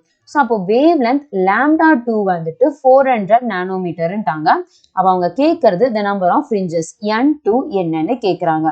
ஓகே, ஒரு particular செக்மெண்ட்ல y is equal to n lambda d by d தான் எடுப்போம். So experimental செட்டப்ல capital D small d வந்து சேஞ்ச் பண்ணவே மாட்டோம். That is distance between slit and screen and distance between slit. அப்போ எது மாறுதுன்னா n lambda மட்டும்தான் மாறுது. அப்போ ரொம்ப simple, n lambda is equal to constant எடுத்துக்கலாம். அப்போ அப்படியே நம்ம டைரக்டா சப்ஸ்டிட்யூட் பண்ணோம் அப்படின்னா that is n1 lambda 1 is equal to final one that is n2 lambda 2. இப்போ நமக்கு n2 தான் வேணும். ஸோ இந்த சைடு கொண்டு வந்துட்டோம்னா n1 lambda 1 by lambda 2 is equal to n2. இப்போ சப்ஸ்டிட்யூட் பண்ண ஆரம்பிக்கலாம். n1 ன்ற இடத்துல 8, lambda 1 ன்ற இடத்துல 600 nanometer and அதே மாதிரி lambda 2 ன்ற இடத்துல 400 nanometer. So nanometer cancel, இங்க 2 0, இங்க 2 0 cancel ஆயிடுச்சு. So this is 2 and 3 and balance நமக்கு இது 1 and it's 4. அப்போ 4 3s are 12. அப்போ n2 அப்படின்றது 12. அப்போ number of fringes வந்து 12. Option 2 is the right answer. Next, wave optics வந்து questions பார்க்கலாம். A ray light falls on a glass surface of refractive index √3 at an angle 60 degree. The angle between refracted and reflected ray would be. So Brewster's law வந்து டைரக்டா question கேட்டிருக்காங்க. So first நம்ம diagram எடுத்துக்கலாம். So Brewster's lawல incident ray வந்து unpolarized இருக்கும். At a particular angle of incidence, அந்த angle polarizing angle சொல்லுவோம். So polarizing angle இருக்கும்போது reflected ray and refracted ray makes an angle 90 degree. At the same time நமக்கு reflected ray complete polarize ஆகும். இதுதான் நமக்கு logic. So இங்க இவங்க refractive index √3 கொடுத்திருக்காங்க. அதை வச்சு இந்த மீடியமோட polarizing angle first நம்ம கண்டுபிடிச்சிடலாம். So formula refractive index is equal to tan IP. So refractive index வந்து √3 is equal to tan IP. So tan theta எப்போ √3 வரும்னா 60 degree. அப்போ polarizing angle வந்து 60 degree and அந்த angle தான் நமக்கு ray வந்து incident ஆயிருக்கு. அப்போ at the polarizing angle reflected and refracted rayயோட angle தான் கேட்குறாங்க, which is 90 degree. So option 1 is the right answer. Next, electronics வந்து questions பார்க்கலாம். So இங்க 3 diagrams கொடுத்திருக்காங்க. அதுல இருந்து question கேட்டிருக்காங்க. In the given circuit ABC, potential drop across 2 PN junction are equal. So among these 3 diagrams, எதுக்கு வந்துட்டு potential drop same இருக்குன்னு கேட்குறாங்க. So first diagram பார்க்கலாம். Diodeோட positive, batteryயோட positive connect ஆயிருக்கு. அது மாதிரி diodeோட negative and batteryயோட negative connect ஆயிருக்கு. Second one பாருங்க, பாசிட்டிவும் பாசிட்டிவும் கனெக்ட் ஆயிருக்கு. இங்கேயும் பாசிட்டிவ் நெகட்டிவ் கனெக்ட் ஆயிருக்கு, ஆப்போசிட்டா இருக்கு. நெக்ஸ்ட் சி பாருங்க, பேட்டரியோட நெகட்டிவும் டயோடோட நெகட்டிவ் கனெக்ட் ஆயிருக்கு. அதே மாதிரி பேட்டரியோட பாசிட்டிவும் டயோடோட பாசிட்டிவும் கனெக்ட் ஆயிருக்கு. அப்ப இங்க பாருங்க, ஆப்ஷன் ஏ அண்ட் சி ஒரே மாதிரி இருக்கு. That is positive positive negative negative, இங்கேயும் நெகட்டிவ் நெகட்டிவ் பாசிட்டிவ் பாசிட்டிவ் ஒரே மாதிரி கனெக்ட் ஆயிருக்கு. ஸோ இது ரெண்டுத்துக்கு மட்டும்தான் பொட்டன்ஷியல் ட்ராப் சேமா இருக்கும். So we check the option 2. Both circuits A and C has a same potential drop. அடுத்து theory question பார்க்கலாம். In a half wave rectification, if the input frequency is 60 Hz, then the output frequency would be கேட்குறாங்க. So half wave rectifierல input frequencyயும் output frequencyயும் ஈக்குவலாக தான் இருக்கும். So அப்போ input frequency 60 Hzனா output frequencyயும் 60 Hz தான் இருக்கும். So டைரக்டா ஆன்சர் சொல்லிடலாம். Option 2 is the right answer. Okay, last question. So from this circuit, இதுக்கு நம்ம Boolean equation எழுதணும். From the expression, எந்த truth table match ஆகுதுன்னு பார்க்கணும். So first expression எழுதலாம். இங்க ரெண்டு input இருக்கு, that is A and B. Output வந்து ஒன்னே ஒன்று தான், that is C. So equation எழுத ஆரம்பிக்கலாம். So இது point A னா இங்கேயும் நமக்கு point A தான் இருக்கும். Next இங்க பாருங்க, இது வந்து not gate. So அப்ப இங்க Aன்றது A பாரா இங்க மாறும். And அதே மாதிரி இது input வந்து B னா இங்கேயும் நமக்கு என்ன இருக்குன்னா B இருக்கும். So இது வந்து NAND gate. NAND கேட்டுக்கு A dot B தான் ஹோல் பார் வரும். அண்ட் அதே மாதிரி தான் இதுவும் NAND கேட், பட் இங்க இன்புட் ஏக்கு பதில் A பார் இருக்கு. அப்ப எப்படி எழுதலாம் a bar dot b the whole bar. Okay, so ரெண்டு கேட்டுக்கும் நமக்கு அவுட்புட் கிடைச்சிருச்சு. ஸோ நெக்ஸ்ட் இங்க தேர்டா ஒரு கேட் இருக்கு பாருங்க. இந்த தேர்ட் கேட்டுக்கு இந்த ரெண்டு அவுட்புட் தான் இன்புட்டா ஆக்ட் ஆகுது. அண்ட் இந்த கேட் வந்து AND கேட். ஸோ நார்மலா AND கேட்டோட expression y is equal to a dot b. But இங்க ஏன்ற இடத்துல இந்த ஈக்குவேஷன் இருக்கு, பின்ற இடத்துல இந்த ஈக்குவேஷன் இருக்கு. அப்போ கிளியரா சப்ஸ்டிட் பண்ணலாம். Output c is equal to ஏன்ற இடத்துல a dot b the whole bar dot bன்ற இடத்துல a bar dot b the whole bar. Okay, so இதுதான் நம்மளோட எக்ஸ்பிரஷன், இதுதான் அவுட்புட் c. ஸோ இந்த ஈக்குவேஷன் வந்து எந்த ட்ரூத் டேபிளுக்கு மேட்ச் ஆகுதுன்னு பார்க்கலாம். ஸோ இது எல்லா ட்ரூத் டேபிளையுமே பாருங்க, இன்புட் வந்து 0 0 0 1 1 0 1 1 தான் இருக்கும். ஸோ இந்த ஒவ்வொரு இன்புட்டையுமே இதை நம்ம சப்ஸ்டிட் பண்ணி பார்க்கலாம், கரெக்டான ஆன்சர் வருதான்னு சொல்லிட்டு. ஸோ இப்போ ஃபர்ஸ்ட் ஒன் நான் இன்புட் வந்து 0s and 0ன்னு எடுத்துக்க போறேன். ஓகே, ஸோ சப்ஸ்டிட் பண்ணலாம். c is equal to ஏன்ற இடத்துல 0, bன்ற இடத்துலயும் 0 தான். அப்போ 0 dot 0 the whole bar dot 0 bar dot 0 the whole bar. Okay, that is equal to 0 dot 0 வந்து 0, 0 bar வந்து 1, 1 dot. Okay, 0 bar வந்து 1, 1 dot 0 வந்துட்டு 0. So 0 bar. Okay, so அப்போ எனக்கு இங்க 1 dot 1 கிடைக்கும், which will give 1. ஸோ அப்போ எனக்கு 1 இருக்கிற மாதிரி ஆப்ஷன் பாருங்க. நமக்கு ஃபர்ஸ்ட் ஒன் மேட்ச் ஆகுது, ஃபோர்த் ஒன் மேட்ச் ஆகுது.